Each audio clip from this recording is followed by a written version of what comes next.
காஷ்மீர் முதல் கன்னியாகுமரி வரை தடையில்லா போக்குவரத்து சேவையின் முன்னணி நிறுவனம் சாய் கிருஷ்ணா டிரான்ஸ்போர்ட், மாதவரம், சென்னை. திமுக மீது இந்த போதை மருந்து கடத்தல் தொடர்பாக குற்றச்சாட்டு எழுவதற்கான காரணம், அந்த போதை மருந்து கடத்தலின் மூளையாக செயல்பட்டவர் உங்கள் கட்சியின் மூத்த நிர்வாகியாக இருக்கும்போது அவனுக்கு எப்படி பயம் இருக்கும்பா? அரசாங்கத்தின் சகல இடங்களிலும் ஃப்ரீயா உலாவுறதுக்கு அவருக்கு இது இருக்கு. மந்திரி வந்து அவன் ஹோட்டலை திறந்து வைக்கிறாருப்பா. அவன் எடுக்கிற அவன் தயாரிக்கிற திரைப்படத்தை முதல்வரின் மருமகள் இயக்குகிறார்.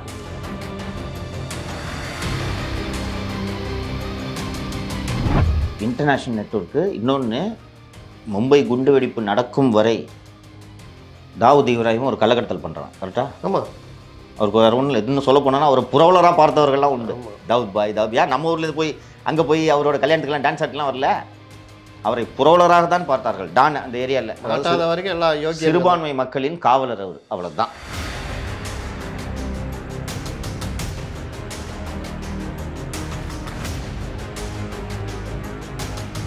ஜாஃபர் சாதிக்கும் சிற்றரசுக்கும் உள்ள தொடர்புகள், ஜாஃபர் சாதிக்கு எங்கெங்கெல்லாம் வந்திருக்காருன்னு சமூக வலைதளங்கள்லாம் வந்துட்டு தான் இருக்குது. அப்போ இதை வந்து ஒவ்வொருத்தரும் நீங்கள் அந்த கீழே போய் ஒவ்வொரு கமெண்ட்லேயும் பாருங்கள், இவங்க இதுக்கு அவ்வளோ கேள்வி கேட்குறாங்க. நம்ம கூட அந்த அளவு கேள்வி கேட்க மாட்டோம்.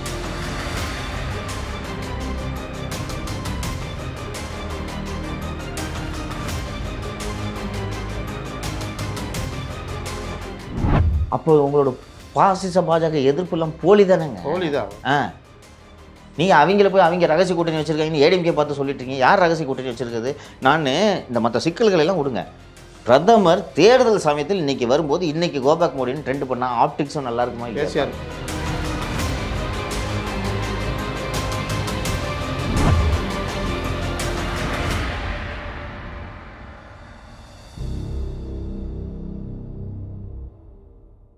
வணக்கம் சவுக்கு மீடியா நேயர்களே. இன்றைய அரசியல் அரட்டையில் பல்வேறு விஷயங்கள் குறித்து பேச இருக்கிறோம். வாருங்கள் சார். வணக்கம். வணக்கம் இல்லையோ சார். ஆர்எஸ் பாரதி அவர்கள் வந்து பேட்டி கொடுத்துருக்காரு. நீங்கள் நீண்ட நாட்களுக்கு பிறகு அந்த கண்டெம்ட் நீங்கள் போட்டிங்களே, அதுக்கப்புறம் வரவே இல்லை. அதுக்கப்புறம் இப்போ தான் வர கண்டெம்ட்டும் வரல விசாரணைக்கு. சார் இவர் வந்துட்டாரு. எனக்கு தெரிஞ்சு கண்டெம்ட்டும் வந்துடும் நினைக்கிறேன். பார்க்கலாம். சொல்லிருக்காரு, என்னங்க ஒரு ஆள்லாம் பண்ண அவன் கட்சி விட்டே தூக்கிட்டோம், அதுக்காக வந்து திமுக தரவுலாம் வச்சு சம்மந்தம் பற்றி பேசுறதா அப்படின்னு சொல்லிட்டு கேட்டிருக்காரு ஆர்எஸ் பாரதி அவர்கள். இவ்வளோ நாளாக வந்து பேசல, அமைதி கேட்டாங்க. ஒரு வேளை அவருக்கு மேலே தவறுனா வந்து மறுநாளே வந்து சொல்லிருக்கலாம், இந்த மாதிரி ப்ரெஸ் மீட் வச்சு சொல்லிருக்கலாம். ஏன் இத்தனை நாட்கள் அவர் பேசுனதை எப்படி பார்க்குறீங்க? சொல்கிறேன், நீங்கள் சொல்லுங்கள். அதாவது இன்னைக்கு அதிமுக அந்த விவகாரத்தை கையில் எடுத்து மாநிலம் தழுவிய போராட்டம் அறிவித்ததுனால ஒரு பதட்டத்துக்கு வந்திருக்காங்க திமுக தரப்பில். அதோடைய வெளிப்பாடு தான் ஏட்டையா வந்து இன்னைக்கு பேட்டி. அவர் வந்து ஒரு 3-4 விஷயத்தை அணுகிறாரு. ஒன்று வந்து திமுககாரன் யாராவது இந்த மாதிரி பண்ணியிருக்காருன்னு சொல்ல முடியுமா? ஒரு ஆள் பண்ணார், 24 மணி நேரத்தில் நீக்கிட்டோம் அப்படின்றாரு. அவர் என்ன சாதாரண ஆளா அவர்? அது ஒரு பாட்டு. ரெண்டாவது நான் சொல்கிறாரு, ஐடி ப்ரொஃபஷனல்லாம் இந்த மாதிரி போதை மருந்து கடத்தலில் ஈடுபட்டாங்கன்னு எடப்பாடி குற்றம் சாட்டுறாரு. ஐடி ப்ரொஃபஷனல் வந்து எவ்வளோ ஒரு முக்கியமானவங்க. சுந்தர் பிச்சையே இன்றைக்கி பார்த்தீங்கன்னா கூகுளில் ஹெட்டாக இருக்கார். சுந்தர் பிச்சை போதை மருந்து கடத்துறாருன்னு எடப்பாடி எப்போ சொன்னார்? ஐடி ப்ரொஃபஷனல் 19 சொல்லியிருப்போம். பத்திரிகையாளர் ஒருத்தர் 2 பேர் பண்ணால் அதையும் சொல்கிறாரு. பத்திரிகையாளர் இல்லைன்னு சொன்னால் எப்படி கரெக்டாக இருக்கும் அப்படின்னு. இதை எதிர்த்து ஐடி விங்கி வந்து போராட்டம் நடத்தும், 2 நாளில் நீங்கள் மன்னிப்பு கேட்கணும் அப்படின்றாரு. ஐடி ப்ரொஃபஷனலுக்கும் ஐடி விங்கிக்கும் என்ன சம்மந்தம் இருக்குது? சத்தியமாக எனக்கு புரியல. இது ஒரு பாட்டு.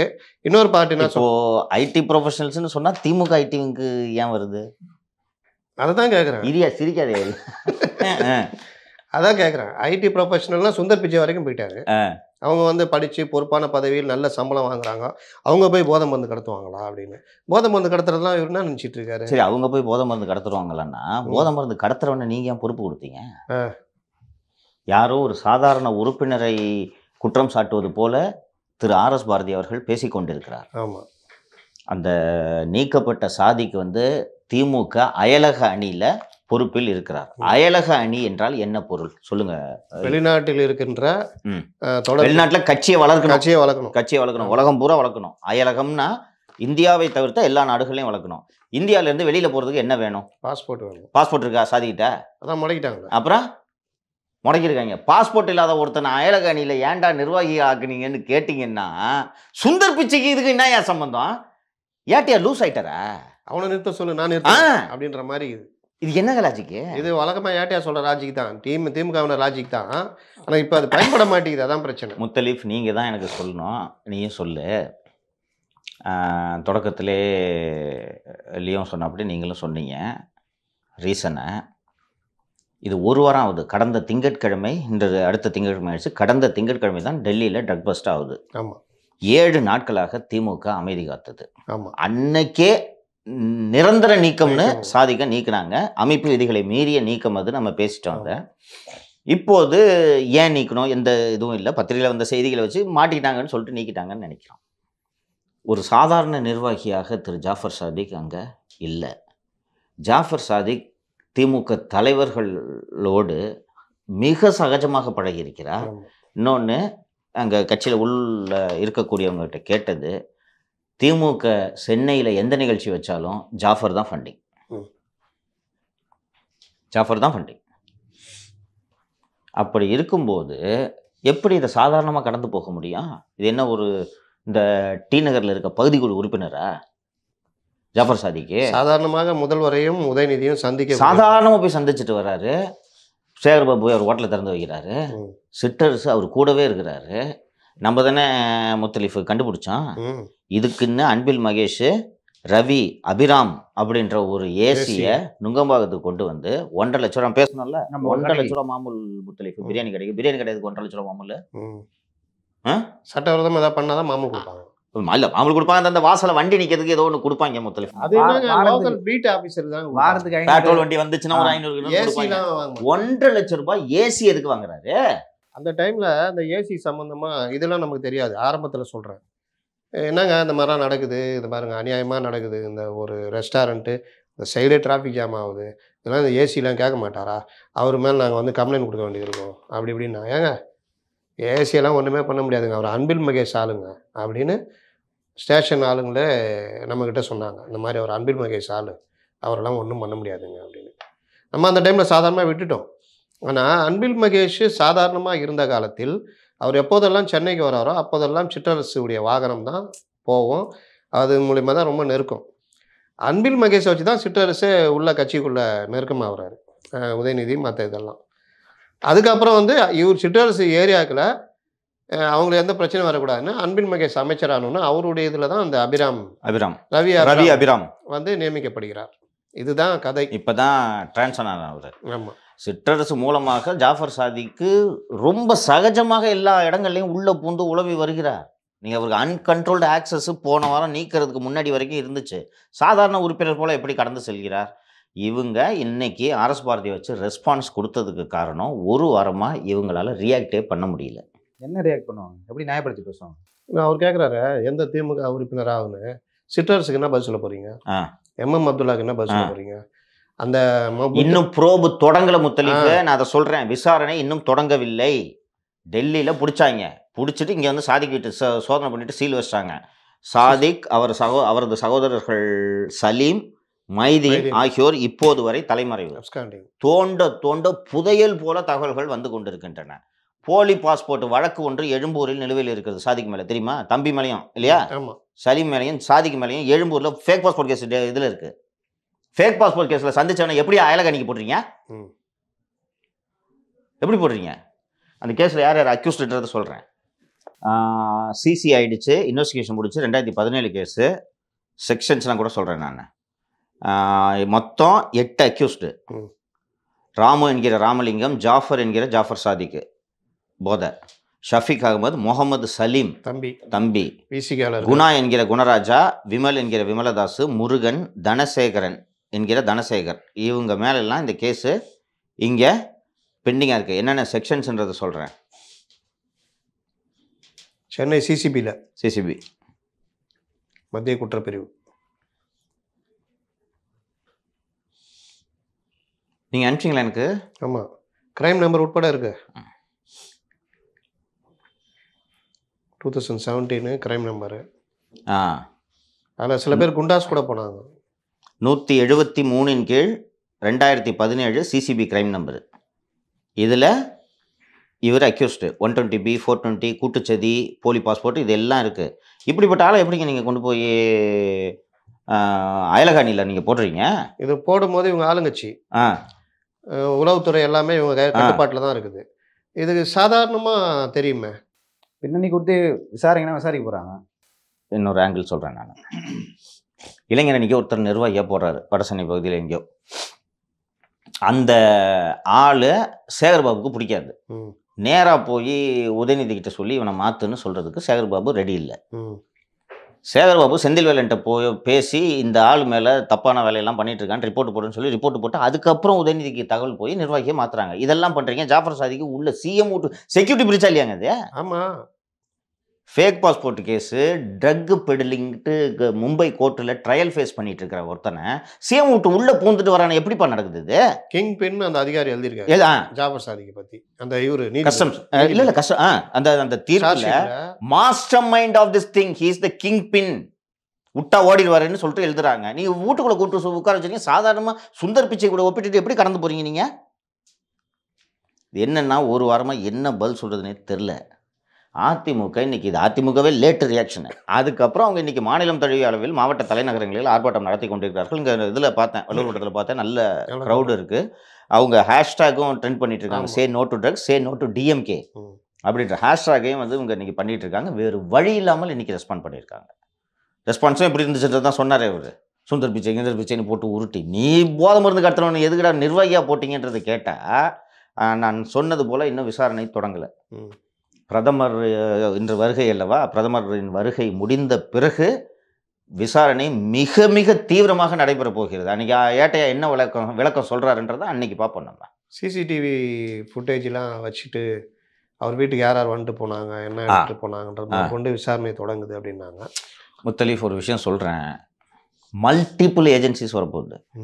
ஒரு ஏஜென்சி கிடையாது. ஏன்னா all sorts of crime involve. இங்கே இந்த கொடுங்கியூரில் பிடிச்ச மெத்தப்பட்டாமினை பிடிச்சது வந்து இப்போ யாருன்னு பார்த்தீங்கன்னா வருவாய் புலனாய்வுத்துறை. ஆமாம், இங்கேருந்து குப்பையில் போட்டு அது கடங்குக்கு போய் அதெல்லாம் ஃபாலோ பண்ணி எடுத்திருக்காங்க. அவங்க ஒய்ஃபை பிடிச்சிருக்காங்க. வீட்டில் இருந்தது குப்பையில் போட்டு குப்பையிலேருந்து அள்ளின்னு போய் கொடுங்கியூரில் மொத்த குப்பை இருக்கும் தெரியுமாங்க, பெரிய கூட போட்டு எரிச்சு விட்டுட்டு இருப்பாங்க. அங்கே போய் தோண்டி எடுத்துகிட்டு வந்துட்டு 6 கிலோவா 6 கிலோ என்ன யோசிச்சு பாருங்க.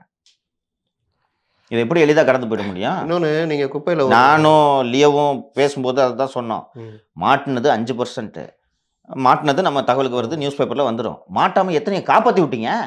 வந்துக்கிட்டே இருக்கு. அதுதானே குற்றச்சாட்டுன்னு சொல்கிறோம் நாங்கள். இன்னொரு சேனல் மூலமாக வந்து மாட்டாமல் போயிட்டே இருக்கு. ஆமாம், அதை தானே நாங்கள் குற்றச்சாட்டு சொல்கிறோம். திமுக மீது இந்த போதை மருந்து கடத்தல் தொடர்பாக குற்றச்சாட்டு எழுவதற்கான காரணம், அந்த போதை மருந்து கடத்தலின் மூளையாக செயல்பட்டவன் உங்கள் கட்சியின் மூத்த நிர்வாகியாக இருக்கும்போது அவனுக்கு எப்படி பயம் இருக்கும்பா? அரசாங்கத்தின் சகல இடங்களிலும் ஃப்ரீயா அளவுக்கு அவருக்கு இது இருக்கு. மந்திரி வந்து அவன் ஹோட்டலை திறந்து வைக்கிறாருப்பா. அவன் எடுக்கிற அவன் தயாரிக்கிற திரைப்படத்தை முதல்வரின் மருமகள் இயக்குகிறார். 4 திரைப்படங்களை தயாரிக்கிறாங்க. ரொம்ப அந்த படத்தை டிஸ்ட்ரிபியூட் பண்ணுறதுக்கு ரெட் ஜெயண்ட் கம்பெனியோட மேனேஜர் செண்பகமூர்த்தி போய் அந்த படத்தை மாயவலை படத்தை போய் பார்த்துட்டு வந்தான்றதை நம்ம பேசணும். முதல்வர் நிவாரண நிதிக்கு பணம் கொடுக்குறாரு. தனியாக போய் ஒரு 2 லட்ச ரூபா உதயநிதிக்கிட்ட போய் பணம் கொடுக்குறாரு. இதெல்லாம் தான் நான் எப்படி பார்க்குறேன்னா, அதிக் பாஷா வந்து தெரிஞ்சே தான் சேர்த்துருக்காங்க. இந்த மாதிரி ஃபன் பண்ணுறாரு, சரி இவர் மேலே வழக்கு இருக்குன்னு தெரிஞ்சும் பண்ணுறது காரணம் வந்து செலவு ஒருத்தவங்க பார்த்துக்கணும். கேட்கும் போதெல்லாம் சாதிக்கு பணம் எடுத்து கொடுக்கும்போது அதை வாங்கி நீங்கள் செலவு பண்ணீங்களா இல்லையா? சாதிக்கு எங்கே இருந்து பணம் வந்துச்சுன்னு கேட்கணும்னு உங்களுக்கு தோன்றது தானே? ஒரு திமுக அன்னைக்கு சொல்கிறாருங்க, ஏன்பா அவளை பணம்னு நினச்சோம், போதை பணம்னு எங்களுக்கு எப்படிப்பா தெரியும்? என்ன வித்தியாசம் ரெண்டுக்கா? ஒன்றுதான். இப்படியே சொல்கிறாங்கப்பா. இப்படியே சொல்கிறாங்க. அவளா பணம் நினச்சோன்னா அவளால் பணம் எப்படி வரும்? அவளான்றது ஒரு ரூட்டு பணத்தை கொண்டு போகிறதுக்கு. அவளாக்கு பணம் எப்படி வரும்? எப்படின்னா வரலாம். நம்ம இப்ப பேச வந்தது வந்து இந்த மாதிரி தொடர்புகள், மந்திரிகள் தொடர்புலாம் இருந்தா போலீஸ் அதிகாரிகள் அவங்க எப்படி பார்ப்பாங்க? எப்படி பண்ண முடியுங்க? பயத்தோட தான் பார்ப்பாங்க. இங்கதான் நம்ம பாக்குறோமேங்க, போலீஸ் ஸ்டேஷன் உள்ள பூந்து சேரை எடுத்து அடிச்சு உடைச்சிட்டு வந்தவனை பொதுமக்களின் இந்த சமூக வலைதளங்களின் அழுத்தங்கனால கைது பண்ணி உடனே ரிலீஸ் பண்றாங்க. கண்டிஷன் மதுரையில போய் கையெழுத்து போடுனா அவன் மதுரையில இருந்து இங்க வந்து மாநகராட்சி கூட்டத்தொடர் அட்டன் காஜா திருச்சியில வந்து கார்பரேஷன் இதை அட்டன் பண்ணிட்டு போறான். ஒரு ஜேர்னலிஸ்ட்டை ஒண்ணுமே போய் ஒரு கவர் பண்ணது அதுல தப்பு இருக்கலாம். ஆனா அதுக்கு அடிப்பியா நீ? தப்பு இருக்குன்னு சொல்லிட்டு கம்ப்ளைண்ட் கொடுத்தா பேருக்கு ஒரு எஃப்ஐஆர் போடுறேன்னு போட்டுட்டு அக்யூஸ்ட் உட்காந்துட்டு என்னப்பா சமாதானம் போன்னு சொன்னா நீ என்னப்பா இப்படி பண்றேன்னு சொல்றாங்க. இதை தானே நம்ம விமர்சனம் பண்றோம். எப்படி வந்து ஜாஃபர் சாதிக்கு இந்த துணிச்சல் எப்படி வந்தது? 2013 சென்னை மகாகவி பாரதி நகரில் இதே மெத்து வச்சு ஜாஃபர் மாற்றாருப்பா. நம்ம தான் பிரேக் பண்றோம். நம்ம தான் முத பிரேக் பண்றோம். 2013 மெத்தப்பட்டை கடத்தின அக்யூஸ்ட் பாவன் அப்போ என்ன பண்ணிருக்காரு? துட்டை வீசியிருக்காரு. ஆளுக்கு 5 லட்சம் எல்லாரையும் விட்டுரு அப்படி 13 13 அப்ப 10 வருஷம் 10 வருஷத்துல அவரோட பிசினஸ் எந்த அளவுக்கு வந்திருக்கும், எவ்வளவு பணம் வச்சிருப்பாரு. இதுதான் இப்ப லியோ சொல்றான் பாருங்க, இதுதான் ஸ்டோரி. 10 வருஷமா தங்கு தடை இல்லாமல் நீ இந்த பிசினஸ் பண்ணிட்டு இருந்தேன்னா imagine the cash at is disposal. அதை தான் அண்ணாமலை சொல்றாரு 2013 சாதாரணமா மாற்ற இன்னைக்கு 2000 கோடி ரூபா அளவுக்கு நீ வளர்ந்துட்ட, அதாவது இன்டர்நேஷனல் லெவலில் நீ இதாகிட்ட. இப்படிப்பட்ட வளர்ச்சியை காவல்துறை அதிகாரிகள், உளவுத்துறை, கோர்ட்டு ப்ரொசீடிங் பார்க்குறவங்க எல்லாருக்குமே தெரியும். இப்படி ஒரு பெரிய கிங் பின் மாஃபியாவை கட்சிக்குள்ளே கொண்டு வந்து பொறுப்பு கொடுக்குறீங்கன்னா, பொறுப்பு கொடுத்துட்டு டிஜிபியை விட்டு தைரியம் இருக்கும் அவங்களுக்கு. டிஜிபியை விட்டு விருது கொடுக்க வச்சிங்கன்னா அவனுக்கு பயம் எப்படி இருக்கும்? பயம் எப்படி இருக்கும்? ஸ்டேட்டோட ஹையஸ்ட் அத்தாரிட்டி எப்படி பயம் இருக்கும்? நான் சொல்கிறேன், இதெல்லாம் நடந்திருக்கு ஸ்பெசிஃபிக் இன்ஸ்டன்ஸ். ஏன்னா உங்களுக்கு எஃப்ஐஆர் போடாமல் விட்டானே நீங்கள் எப்படி போய் இதை ஃபிக்ஸ் பண்ணுவீங்க? அங்கே 5 லட்ச ரூபா கொடு எல்லாரையும் விட்டுருன்னு சொன்னார்ல, அந்த எஸ்ஐ கொஞ்சம் கரடு முடான ஆள், எனக்கு காசு கொடுக்குறேன்னு அடிச்சு கொண்டு போய் ரிமாண்ட் பண்ணிட்டார். அதனால தான் 2013 வெளியில் வருது. அன்னைக்கு வாங்கி விட்டு இருந்தா வரல. இருங்க இன்னொன்று சொல்கிறேன். அன்னைக்கு சங்கர் ஜிவால் டிஜிபியாவோ கமிஷனராவோ இருந்துச்சுன்னா அது அந்த நடந்திருக்குமா? ரிமாண்ட் நடந்திருக்குமா? இதோ 10 மாதம் முன்னாடி நடந்தது அபார்ட் தான் நடந்திருக்கும். தெரியுதா? இதுதான் ஆபத்து. இல்லை, அந்த பணம் எங்கெங்க போயிருக்குன்னு தெரியல சார். கண்டுபிடிக்க முடியாது பாஸ், முடியாது. ஏன்னா இது எல்லாமே கேஷ் டீலிங்ஸு, புரிஞ்சுக்குங்க. இப்போ இவங்க போதை மருந்துக்கு எதிரான தமிழகம்னு சொல்லிட்டு அங்கங்கே இயக்கம் நடத்துகிறாங்க, எல்லாமே பண்ணுறாங்க, ஸ்கூல் பசங்களை வச்சு பண்ணுறாங்க, எல்லாம் பண்ணுறாங்க. நம்ம எல்லாருமே தொடர்ச்சியாக எல்லாரும் என்றெல்லாம் வர்ற இதெல்லாம் குமியுதுங்க. ஏங்க அங்கே கஞ்சா விற்கிறாங்க, கஞ்சா சாக்லேட் விற்கிறாங்க, அந்த எல்டாஸ்டின்னு நாக்கில் வச்சாங்க, சின்ன பசங்களாம் விற்கிறாங்க. இப்படி எல்லாம் வருது. போலீஸு இஷ்டத்துக்கு காசு வாங்குறாங்க, எதுவுமே கண்டுக்க மாட்டேன், புகார் கூட, இந்த மாதிரிலாம் வருது. இது இப்போ இவ்வளோ பரவிக்கிட்டு இருக்கும் பொழுது இந்த மாதிரி ஆளு இந்த நம்மள்ட்ட நார்கோட்டிக் பீரோ இருக்குது, இங்கே இருக்குது, NIBCD என்னங்க பண்ணிட்டு இருக்கு? NIBCD இருக்குது, மற்ற என்ஃபோர்ஸ்மெண்ட், NIBCD தான் மெர்ஜ் பண்ணி என்ஃபோர்ஸ்மென்ட்னு வச்சிருக்காங்க. இவர் அகர்வால், மகேஷ் குமார் அகர்வால், அவர் இவங்க எல்லாம் என்ன பண்றாங்க, என்ன பண்ணிட்டு இருந்தாங்கன்னு கேக்குறேன். இத்தனை வருஷம் என்ன பண்ணிட்டு இருந்தாங்க? 10 வருஷமா தொழில் பண்ணிட்டு இருக்காங்க. நீங்க அன்னைக்கு புடிச்ச அவனை காலி பண்ணிருந்தீங்கன்னா அதுக்கு மேல கூட இருக்கும் சார். March 13 correct. அதுக்கு முன்னாடி இன்னைக்கு இங்க பாருங்க, தொடர்ந்து இதை விசாரிச்சுக்கிட்டு இருக்கிறோம். இன்னைக்கு தான் நானும் லியோ ஒரு இன்டர்வியூ முடித்தோம். அவுட்லைன் சொல்லிடுறேன். ஜாஃபர் சாதிக் ஒரு mini Dawood Ibrahim. Exactly correct தான். International network. இன்னொன்று, மும்பை குண்டுவெடிப்பு நடக்கும் வரை தாவூத் இப்ராஹிம் ஒரு கள்ளக்கடத்தல் பண்ணுறான். கரெக்டா? ஆமாம். அவருக்கு வேறு ஒன்றும் இல்லை. இன்னும் சொல்ல போனால் அவர் புரவலராக பார்த்தவர்கள்லாம் உண்டு. தாவூத் பாய் யார் நம்ம ஊர்லேருந்து போய் அங்கே போய் அவரோட கல்யாணத்துக்குலாம் டான்ஸ் ஆட்லாம் வரல, அவரை புரவலராக தான் பார்த்தார்கள். டான் அந்த ஏரியாவில் வரைக்கும் எல்லாம் சிறுபான்மை மக்களின் காவலர் அவர், அவ்வளோதான். ஸோ இந்த பக்கம் சோட்டராஜன் மற்ற கேங் இருக்கும், இந்த பக்கம் ஒரு கேங் இருக்கும். அது பாட்டுக்கு போயிட்டு இருந்துச்சு. மும்பை போலீஸு ஒரு பெரிய இதெல்லாம் போயிட்டு இருந்துச்சு. அதே தாவூத் தானேப்பா ஸ்டாக் எக்ஸ்சேஞ்சில் குண்டு வச்சது, பெரிய சர்வதேச தீவிரவாதியாக மாறினது. இப்போ அங்கே போயிட்டு தொட முடியுதா அவனை? Muthaleef Jaffar also left the country. எப்படி பாஸ்போர்ட் முடக்கப்பட்டது, எப்படி போகிறான், எப்படி போக முடியுது? கப்பல் 2021 பாஸ்போர்ட், போலி பாஸ்போர்ட்டுக்கு வருவீங்க. ஆமாம், அப்புறம் வரமாட்டேன்னா அதுக்கு தான் இப்போ சொன்னேன். போலி பாஸ்போர்ட் இருந்திருக்கு ஜாஃபர்ட்ட. போலி பாஸ்போர்ட் அதிகாரி ட்ரைங் டு வெரிஃபை. பழைய கியூ பிரான்ச் அக்யூஸ்டு திருச்சியில் ராஜலக்ஷ்மி பேர். அந்த அம்மா கிட்ட ஜாஃபர் 4 பாஸ்போர்ட் வாங்கியிருப்பதாக தகவல். Super. 4 passport. Commonwealth countries, New Zealand, யூரோப்புன்னு போனால் தானே உங்களுக்கு குட்டி நாட்டில் போய் உட்காந்துங்க. நேபாள் வழியாக போக முடியும்ல? போகலாம், பாஸ்போர்ட்டு தேவையில்லை. இந்திய உளவுத்துறையின் கண்காணிப்பெல்லாம் மீறி ராஜேந்தர் சிங்ன்ற ஒரு IB அதிகாரி அமெரிக்கா உதவியோடு நேபாள் வழியாக போலியா? எவ்வளோ பேர் போயிருக்காங்க? ஒரு தகவல், அதெல்லாம் வெரிஃபை பண்ணிட்டு இருக்கோம். இந்த மாதிரி மாற்ற ஆளுங்களுக்கு ஷேடோ போடுவாங்கல்ல. நீங்கள் சரித்திர பதிவேடு குற்றவாளி தான் அவன். இவன் 2013 இங்கேனா, அதுக்கு முன்னாடி அந்த CD கேஸு 2017 அங்கே கேஸுனா இவங்கள்ட்ட டக்குன்னு வந்துடும். மேல்மாலை போய் விவசாயம் பண்ணிட்டு இருந்தானா இவரை கண்காணிப்பில் வைப்பாங்க. பரந்தூர் விவசாயிகளை பார்க்க போனால் இவரை கண்காணிப்பில் வைப்பாங்க. பத்திரிகை நடத்துகிறவங்க உண்மையை பேசுனீங்கன்னா இவரை கண்காணிப்பில் வைப்பாங்க. இந்த மாதிரி கள்ளக்கடத்தல் பண்ணாலும் கண்காணிப்பு, நோ கண்காணிப்பு, சாரி. இல்லை, அஃபிஷியல் நடைமுறையாக கேட்குறேன். இல்லை, அஃபிஷியலாக பண்ணுறாரு அவர். மல்டிபிள் ஏஜென்சிஸோட கண்காணிப்பில் இருக்கணும். அப்போ இவன் வந்து NIB கட்சியில கண்காணிப்பு. பொறுப்பு வாங்குறான்னா NIB-யோட கண்காணிப்பு ப்ரொஃபஷனலிசமே போயிடுச்சுங்க போலீஸ் கிட்ட. செந்தில் வேலன் IB-ல இருந்து தானே வந்தாரு. ம். என்ன பண்ணியிருந்தாரு நான் கேட்குறேன் சொல்லுங்க. ஏன் ஜிவால் NCB-ல இருந்து வரல? ஆமா 2003 உருட்டுவாங்க. இவரு கடைசி இப்போ வரும்போது IB-ல இருந்து தானே வந்தாரு. ஒரு ஃபோன் காலை கண்டுபிடிக்கணும்ப்பா அதெல்லாம். நான் இவன் சொல்றேன் கண்காணிப்புல தாங்க இருப்பான். நான் சொல்றேன் ராமானுஜத்துக்கிட்ட போய் நீங்க இந்த மாதிரி அவார்டு வாங்கிட முடியுமா? யார் அவன் பேக்ரவுண்ட் எடுக்கணும்? அலெக்சாண்டர் வாங்க முடியுமா? ஸ்ரீபால்ட் வாங்க முடியுமா? பேக்ரவுண்ட் எடுப்பாங்க.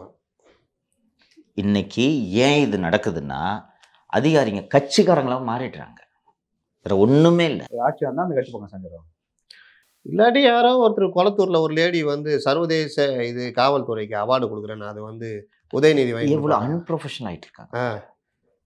இந்த போலி டாக்டர் பட்டம் வாங்குற இந்த மாதிரி. போலீஸுக்கும் இந்த அரசியல்வாதிகளுக்குமான அந்த இடைவெளின்றது மங்கி போயிட்டு இருக்கு. நம்ம ஏற்கனவே போட்டு நான் ட்வீட் போட்டு நீங்க பாத்தீங்களா இல்லையான்னு தெரியல. அனிமல் பாதுகாப்போ ஏதோ ஒரு விஷயத்துக்காக கிருத்திகா உதயநிதி கொண்டு போய் போலீஸ் அகாடமியில் உட்கார வச்சிருந்தாங்க பார்த்தீங்களா? நிகழ்ச்சி நடந்துச்சா? என்ன சம்மந்தம் அந்த அம்மாக்கும் போலீஸ்க்கும்? கேடட்ஸ் கிட்ட போய் அட்ரஸ் பண்ண சொல்றீங்க கிருத்திகா உதயநிதியை. அதுதான் கிருத்திகா உதயநிதி சினிமா தயாரிக்கும் போது ஜாஃபரை கூட்டின்னு வருது.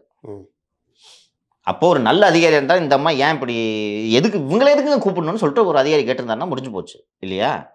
இப்போ ஒரு இவர் நீங்கள் சங்கர் ஜிவால் எடுத்துக்கிட்டிங்கன்னா 7 வருஷம் காட்டில் இருந்தார். அவர் ஸ்பெஷல் டாஸ்க் ஃபோர்ஸோட ஐஜி, அம்மா அமுச்சு வச்சு அடிஷனல் டிஜிபி இதெல்லாம். இவர் ஜாஃபர் சேட்டோட ஆளுன்றது ஜெயலலிதாவுக்கு தெரிஞ்சவொடனே அந்த 10 ஆண்டுகளும் இவருக்கு வனவாசம். வீரப்பன் செத்துட்டான், இவருக்கு போஸ்டிங் அங்கே தான் இருந்தார். அதற்கு பிறகு திமுக ஆட்சிக்கு வந்த உடனே ரிசல்ட் வந்த அன்னைக்கு பிரவீன் கணேஷ், சபரீஷனோட கசின் பிரவீன் கணேஷ் சங்கர் ஜிவாலை வீட்டுக்கு கூட்டு போறாரு. அந்த போட்டோ கூட இருக்கு, நான் பப்ளிஷ் பண்ணேன். அதிமுகலே இவர் கொஞ்சம் இவர் வந்தார்லங்க, சிபிசிஐடிக்கு ஜாஃபர் செட் வந்தார் தெரியுமா? அப்பவே அவர் கூட்டு வந்துட்டார் உள்ளக. அப்பத்துலேருந்தே அவர் அப்படியே உள்ள இங்கே தான் இருந்தார், சிட்டியில் எங்கேயோ இருந்தார். அதுக்கப்புறம் வந்த உடனே கமிஷன் ஆக்குறாங்க. கமிஷன் ஆகணும்னா அந்த நன்றி விசுவாசத்துக்கு போய் அவங்க ஃபேமிலி கூட டின்னர் சாப்பிட்றதுன்னா ஒன்ஸ் இன் அ வைல் இல்லை, 2 வாரத்துக்கு ஒரு வாட்டி. ஸோ இவர் அதிகாரி, அவங்க அரசியல்வாதி, அரசியல் ஃபேமிலின்ற அந்த இடைவெளின்றது போயிடுச்சு. அப்படியே ஃபேமிலி மெம்பர்ஸ் ஆகிட்டாங்க. இவர் மகளுக்கு நடிக்கணும்னு ஆசை, அவங்க ரெட் ஜெயிண்ட் வச்சுருக்காங்க. இன்னும் நெருக்கமாகாதா? சபரீஷன் ஃபேமிலியோடய ரொம்ப க்ளோஸ், ரொம்ப நெருக்கம். இப்போ ஒரு 2-3 அதிகாரிங்க பேசுனாங்க. எதை வச்சு சொல்கிற சங்கர் ஜிவால் ஃபேமிலிக்கு ஜாஃபர் தான் டிக்கெட் போட்டதுன்னு எதை வச்சு சொல்கிற அப்படின்னு கேட்டாங்க. சரி நான் தப்பாக சொல்கிறேன், என் காசுலேருந்து தான் கொடுத்தேன்னு சொல்லிட்டு ஒரு சங்கர் ஜிவால் பேமெண்ட் கொடுத்தது எதை வச்சு கட்டினாருன்றது டீட்டில் ரிலீஸ் பண்ண சொல்லுங்கன்றேன். ஃபேக்ட் செக் தம்பி சொல்லுங்க. நேற்று நம்ம கட்டுறது இருக்குல்ல போர்ட்டலில் பார்த்தீங்களா நீங்கள்? ஃபேக்ட் செக் பண்ணுங்க, இதெல்லாம் ஈஸியாக கண்டுபிடிச்சிடலாம். இட்ஸ் நாட் நம்ம இதை பற்றி ஏற்கனவே ஒரு முறை பேசியிருக்கோம். நீங்கள் பேசுறதுலேயே வந்து தவறு இருந்தால் நான் ரொம்ப நடவடிக்கை எடுக்க மாட்டேன். என்னப்பா பேசுகிறேன்? ஏப்பா மீன் போடுறதுலாம் தூக்கி உள்ளே வைக்கிறவங்க தானே நீங்க? உங்கள்கிட்ட இல்லை ஆதாரம், ஏதோ உங்களை தடுக்குது சொல்லிட்டு அதனால தான் வெளியிடல. ஆமாம். ஸோ இது இப்படி தான் போய் முடியும். எனக்கு இது சொல்லுங்க, இது இன்னைக்கு அதிமுக ஆர்ப்பாட்டத்தை பார்த்துருப்பீங்க, தமிழகம் முழுக்க நடக்குது. இது தேர்தல் விவகாரமாக மாறும்ட்டு உங்களுக்கு தோணுதா? இவர் ஏட்டையாவே சொல்கிறாரு நீ பேசும்போது, ஏன் நாங்கள் இது பண்ணோம், தேர்தல் நேரத்தில் தப்பாக போயிடக்கூடாது, அதுதான் நாங்கள் வந்து பேசுகிறோம். திமுக பயப்படுது. பயப்படுது பின்ன ஏன் பின்னே இது பண்ணுறாங்க? இல்லை ஆகுமா? நீங்கள் உங்கள் எக்ஸ்பீரியன்ஸில் சொல்லுங்கள். கண்டிப்பாக பாசிபிலிட்டி கண்டிப்பாக மாறும். ஏன்னா இன்னொன்று சொல்லிட்டேன், விசாரணையும் தொடங்கல. இன்னும் நாள் இருக்குது. திடீர்னு என்ஐஏ வந்து ரைடு வருதோ, இல்லை இடி ரைடு வருதோ, இல்லை இவங்களே NCBA மறுபடியும் ரைடு எங்கேயாவது போகிறாங்கன்னா அதில் யாராவது கட்சிக்காரன் சம்மந்தப்பட்டால் ஆர்எஸ் பாரதியுடைய ப்ரெஸ் மீட்லாம் அப்படியே உதிர்ந்து போயிடும். நீங்கள் 2 நாள் பொறுத்து ஐடிவிங்க வச்சு என்ன பண்ணுவீங்க? மன்னிப்பு கேட்கலாம், மன்னிப்பு கேட்பார் அவர். அப்போ அண்ணாமலை என்ன சொல்ல போகிறீங்க? வரிசையாக எடுத்து விட்டுக்கிட்டே இருக்காரு. 2019 ஒரு கேஸு மலேசியாவில் ஜாஃபரும் சலீமும் மாட்டியிருக்காங்கல்ல, மலேசியாவில் இது கடத்தி ஹெராயினோ ஏதோ கடத்தி மாட்டியிருக்காங்க. இந்த மாதிரி ஒவ்வொரு விஷயத்துக்கும் என்ன பண்ண போகிறாங்க, அவங்க என்ன பதில் சொல்ல போகிறாங்க? அதனால் இது வந்து இந்த விவகாரம் பெருசாக திமுகவுக்கு சிக்கலை உண்டு பண்ணோம். இன்னொன்று, திமுகவுக்கும் அதிமுகவுக்கும் என்ன வித்தியாசம்னா, ஓரளவுக்கு அதிமுகவை மக்கள் நம்புவாங்க ஏதாவது ஒரு விஷயம்னா. திமுகவை ஏன் நம்ப மாட்டாங்கன்னா, இவங்க வந்து வெளிப்படையாக இவங்க பண்ணுற ஒவ்வொரு விஷயத்திலும் ஜனங்களுக்கு வெறுப்பு இருக்குது. எந்த ஒரு விஷயம்னாலும் இவங்க இப்போ நீங்கள் இந்த ரேஸ் சொல்கிறீங்க, ஜனங்க வந்து அதை எப்படி பார்க்கும்?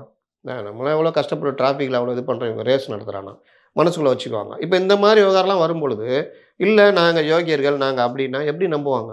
ஜாஃபர் சாதிக்கும் சிற்றரசுக்கும் உள்ள தொடர்புகள், ஜாஃபர் சாதிக்கு எங்கெங்கெல்லாம் போயிருக்க வந்திருக்காருன்னு சமூக வலைதளங்கள்லாம் வந்துட்டு தான் இருக்குது. அப்போ இதை வந்து ஒவ்வொருத்தரும் நீங்கள் அந்த கீழே போய் ஒவ்வொரு கமெண்ட்லேயும் பாருங்கள், இவங்க எதுக்கு அவ்வளோ கேள்வி கேட்குறாங்க. நம்ம கூட அந்த அளவு கேள்வி கேட்க மாட்டோம். அவ்வளோ கேள்விகள் கீழே வருது. அப்போ என்ன பண்ண போகிறாங்க, என்ன பதில் சொல்ல போகிறாங்க? இது எல்லாமே திமுகவுக்கு எதிரான வாக்குகளாக மாறுறதுக்கு இப்போ ஏடிஎம்கே இன்னைக்கு கையில் எடுத்து மாநிலம் தழுவி ஆர்ப்பாட்டம் வச்சிருக்கிறத பார்த்தா ஏடிஎம்கே இதை எலெக்ஷன் இஷ்யூவாக மாற்றுன்னு தோணுது உங்களுக்கு? அதை செய்யலைன்னா அது கட்சியே கிடையாது. இல்லை ஒரு சிம்பிளா முஸ்தையா நீ அது செய்யலைன்னா மாற்றுவாங்க. நீங்கள் சொல்கிறீங்களா இன்னும் விசாரணையே ஆரம்பிக்கணும் அப்படின்னு சொல்லிட்டு என்ஐஏ உள்ள வருது, மல்டிபிள் ஏஜென்சிஸ் உள்ள வருதுன்னு சொல்கிறீங்களா? தேர்தல் நேரத்தில் நடந்தால் அது திமுகவை இன்னும் பாதிக்கும். ஆனால் அதனால தான் ஆர்எஸ் பாரதியை விட்டு பேட்டி கொடுக்க சொல்லியிருக்காங்க. இவ்வளவு நாள் அமைதியா இருந்தாலும் இனிமேலும் அமைதி காத்தா அமைதி இருக்கு வேணாம், நம்ம ஏதாவது சொல்லணும், நாங்கள் பண்ணல நீக்கிட்டேன் கட்சியை விட்டு அப்படின்னு சொல்லிட்டு சொல்லணும். அதிமுக வந்து எனக்கு தெரிஞ்சு மிக சிறப்பாக கையாளுவாங்க. அப்படி எடப்பாடி பழனிசாமி தனியாக வந்து வீடியோ போடுறான்னு ஒரு சப்ஜெக்ட் போட மாட்டாரு. எனக்கு என்ன தூங்கி எழுந்தாருன்னு நினைச்சேன் நான். என்ன மறந்தேன் இது எடுக்கணும். அதான் ரொம்ப அழகா சொன்னார் பாரு, செய்யலைன்னா இங்கே கட்சியே கிடையாதுன்றது. இதுதான் வாய்ப்பு. ஏன்னா உங்களுக்கு பக்கத்துணையா அண்ணாமலை எடுத்து வெளியே விட்டுக்கிட்டே இருக்காரு. நீங்கள் மௌனம் காத்தீங்கன்னா அந்த கிரெடிட்டை அண்ணாமலை எடுத்துகிட்டு போயிடுவார். இது எப்படி இதை பேசாமல் இருக்க முடியும்? இந்த ஒரு நானும் லியோவும் தான் பேசிட்டு இருக்கும்போது சொன்னால், முன்னாடிலாம் நம்ம பீரியடில் பார்த்துருப்போம்ல, கஞ்சா மாட்டோம் இல்லையா, ரேராக சிந்தட்டிக் கெமிக்கல் மாட்டோம். அதுவும் என்சிபி தான் பிடிக்கும், நம்ம ஆளுங்க பிடிக்க மாட்டாங்க. சம்மந்தமே இருக்காதுங்க. ஆமாம், நம்ம ரெகுலராக பிடிக்கிறது என்னன்னு பார்த்தீங்கன்னா கஞ்சா மாட்டோம், இதுதான் மாட்டோம். அப்புறம் இந்த பக்கத்து ஸ்டேட்லேருந்து சரக்கு எடுத்துகிட்டு வருவாங்க, பாண்டிச்சேரி சரக்கு. அந்த சீரியஸான விஷயம் சொல்கிறேன். தமிழகத்தில் தலைநகரங்களில் குறிப்பாக சென்னையில் அதிகமாக பார்கள். இந்த கவர்மெண்ட் வந்த பிறகு கிட்டத்தட்ட ஒரு 300 FL2 லைசன்ஸ்னு நினைக்கிறேன்ல, அதிகமான பார்கள் ப்ளஸ்ஸு இந்த கேளிக்கை, ஸ்பா இந்த மாதிரி விஷயங்கள் இது எல்லாமே அதிகரிச்சிருக்குது. இதெல்லாம் வந்து போலீஸு கண்டுக்கவே இல்லை. பல இடங்களில் போலீஸுடைய துணையோடு நடக்கிறது. நம்மளே இந்த செக்மேட்லேருந்து எல்லாம் பேசணும். அதை மூடுறதுக்கான டைம் கூட பார்த்திங்கன்னா என்னென்னவோ பண்ணி பார்த்தோங்க. சில இதெல்லாம் சில அதிகாரிகள்கிட்ட போயிடுச்சுன்னா உடனே அதுக்கான ஆர்டர் வந்துடும். நம்ம அமுக்கபுளாக சில விஷயங்கள் சொல்லுவோம், சார் என்ன சார் இந்த மாதிரிலாம் இருக்குன்னா உடனே மறுநாள் வந்து மூடுவாங்க. ஆனால் இது எதுவுமே நடக்கலை. கேட்டால் அந்த பெரிய அதிகாரி அந்த செக்மெண்ட் பாருக்கு அவர் தான் சப்போர்ட்டுன்றாங்க. பல பார்கள் வந்து டிஎம்கேரங்களால் நடத்தப்படுகிறது. பல இது வந்து இவங்களோட போலீஸ் அதோட தொடர்பு இருக்குது. அப்போது இந்த பார்களில் எல்லாத்துலேயுமே போதைப் பொருட்கள் சகஜமாக உலாவுகிறது. அதில் தான் ஒருத்தர் அண்ணா நகரில் செத்து போனது. இது இல்லாமல் ஈசிஆர்களில் வார இறுதிகளில் ஞாபகம் இருக்கா, ஈசிஆரில் ஒரு பெரிய கும்பலை பிடிச்சாங்க, ஞாபகம் இருக்கா? அப்போ போய் நவாஸ் அந்த பையன்தான் வேளச்சேரி எம்எல்ஏ, அதெல்லாம் தோணுனா பல விஷயங்கள் வெளியே வரும். கிட்டத்தட்ட 100 சில்லற பேர்கிட்ட போதை மருந்துகளோடு பிடிச்சாங்க. நேரடியாக வேளச்சேரி எம்எல்ஏ போய் தடுத்து நிறுத்தி அது மேட்ரு ஒன்றும் இல்லாமல் போச்சு. ஞாபகம் இருக்குதா? இப்போ கூட்டி கழிச்சு பாருங்கள். இது மாதிரி வார இறுதிகள் சரி, தமிழகத்தை ஒரு போதை மாநிலமாக மாற்றுறது. குறிப்பாக சென்னையில் குறிப்பாக இளைய தலைமுறையினருக்கு எதிராக அவங்களுக்கு போதை மருந்துகள் ரொம்ப சாதாரணமாக சப்ளை ஆகுது. இதில் அதிகமாக இதாக வருது மிடில் கிளாஸுக்கு கொஞ்சம் நகர்ற பசங்க. இவர் சொல்கிறாரு ஐடி ஆஃபீஷியல்ஸ்னு, இந்த ஆள் பேசுகிறாரு. பாதிக்கப்படுறது யாருங்க? கிராமத்துலேருந்து வந்து இங்கே ஐடி இதில் வேலை செஞ்சுட்டு அவனுக்கு என்ன ஆசைன்னா வீக்கெண்டு போய் ஜாலியாக இருக்கணும்னு. அவன் போனவுடனே முதல்ல இதில் தாங்க பழகுறான். தண்ணினா தெரிஞ்சிடுதுங்க, வெளியில் வந்தால் வண்டி ஓட்டினா தெரிஞ்சிடுது, மாற்றிக்கிறான். மாத்திரை போட்டால் தெரியவே தெரியாதுங்க. அவன் பார்த்தா ஒரு நாள் ஃபுல்லாகவே ஒரு மாதிரி இதுவாக இருக்கிறான், முடங்கி போகிறாங்க. யாருங்க அந்த ஐடி அஃபீஷியல்ஸு? கிராமத்துலேருந்து வர இளைஞர்கள் தானுங்க. இதெல்லாம் தடுக்கிறதுக்கு இந்த பார் விஷயம் இதெல்லாம் எவ்வளோ தடவை பேசிட்டோம். அப்படி என்ன பார் நடத்தணும்னு கேட்குறேன். எதுக்கு பாரு? யார் இந்த பாருக்கு வர்றா? நான் முன்னெல்லாம் நினச்சேன் ஏதோ பணக்காரங்க வர்றாங்க, அவங்க எதுக்கு வராங்கன்னு பார்த்தா எல்லாம் யங்ஸ்டர்ஸுங்க.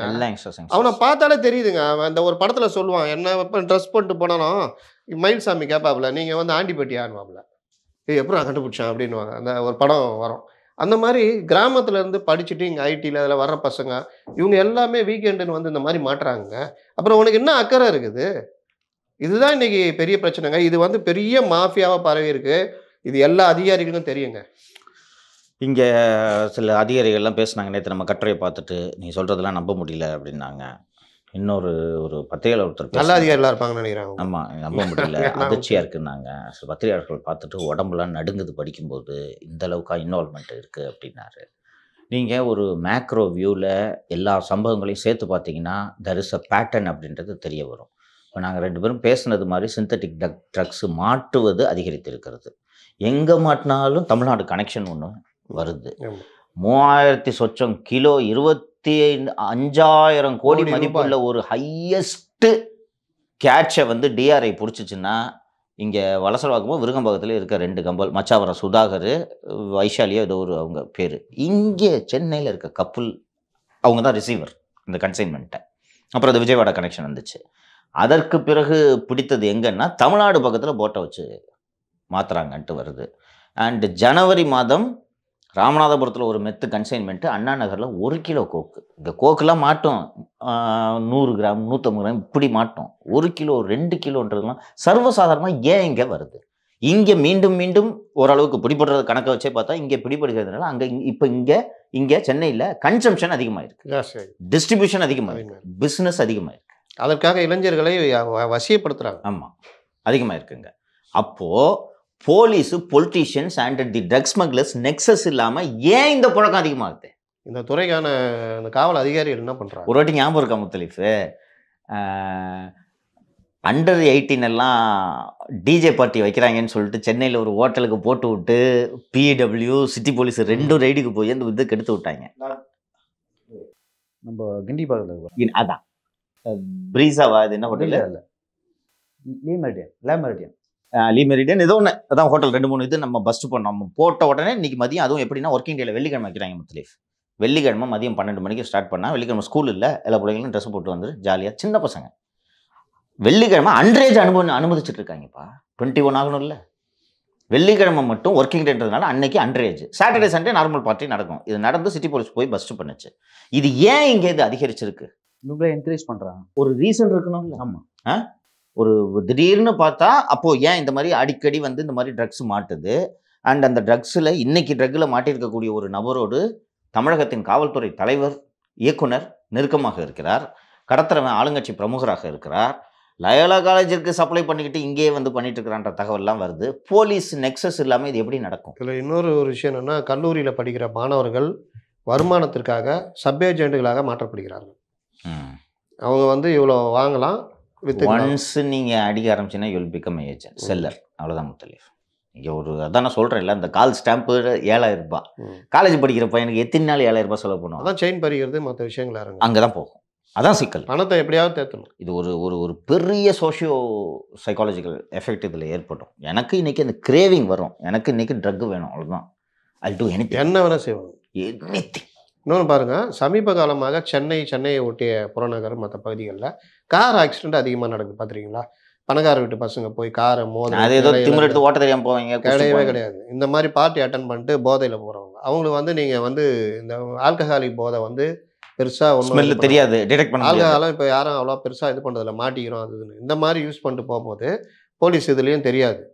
நீங்கள் எனக்கு என்னென்னு போயிட்டு அந்த ஒரு உத்வேகத்தில் போய் இது பண்ணுறது. சமீபத்தில் ஒரு திமுக ராஜ்யசபா எம்பி உடைய பையன் ரோட்டில் சண்டை போட்ட ஒரு இதுவும் தெரியும். வேற சொல்லுங்க, கிரிராஜன் பையன்.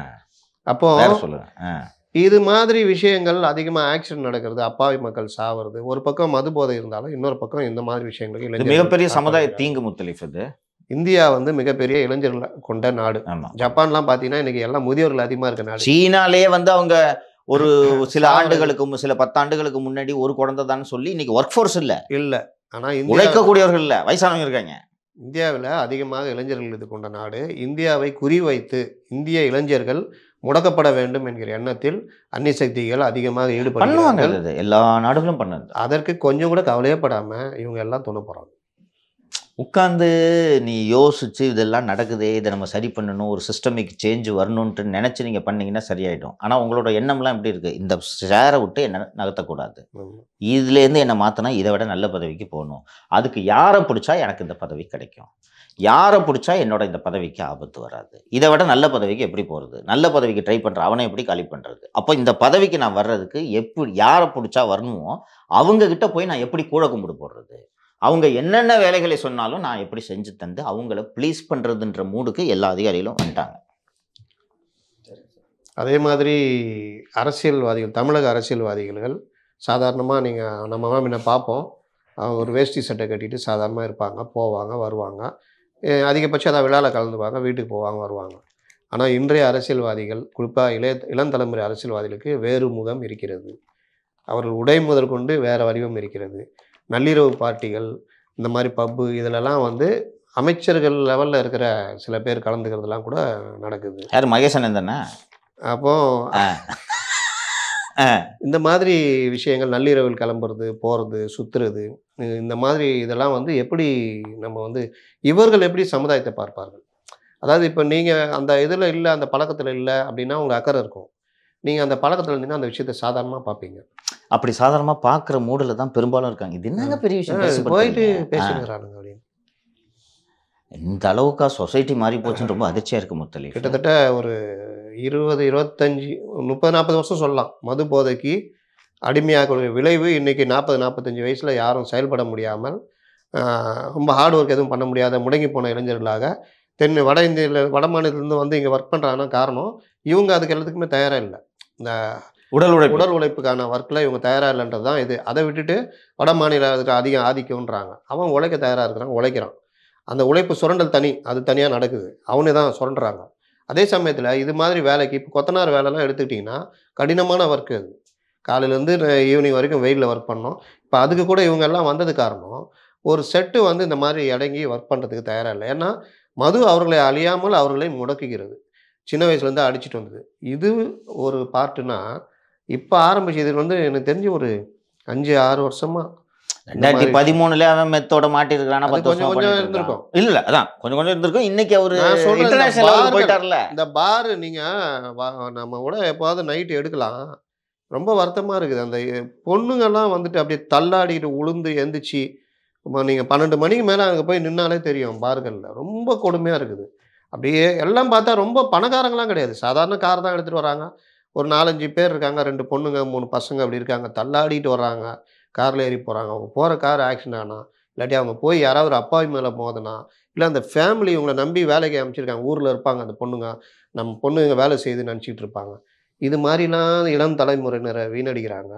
இதுக்கு பேசுனா நீ வந்து பொள்ளாச்சியில் நடந்தது நடவடிக்கை எடுத்தியா, இது எடுத்தியான்னு இன்னும் அதே பழைய பாணியிலே கத்தி சுட்டிட்டு இருக்குது. எப்படிங்க பண்ணுவாங்க? அதற்கு உண்டான விளைவுகளை அவங்க அனுபவிப்பாங்க. இன்னைக்கு உச்சநீதிமன்றத்தில் சின்ன சொல்லிடுறேன் சொன்னது 3300 கிலோ இப்போ லேட்டஸ்ட்டாக பிடிச்சாங்க குஜராத் அருகே.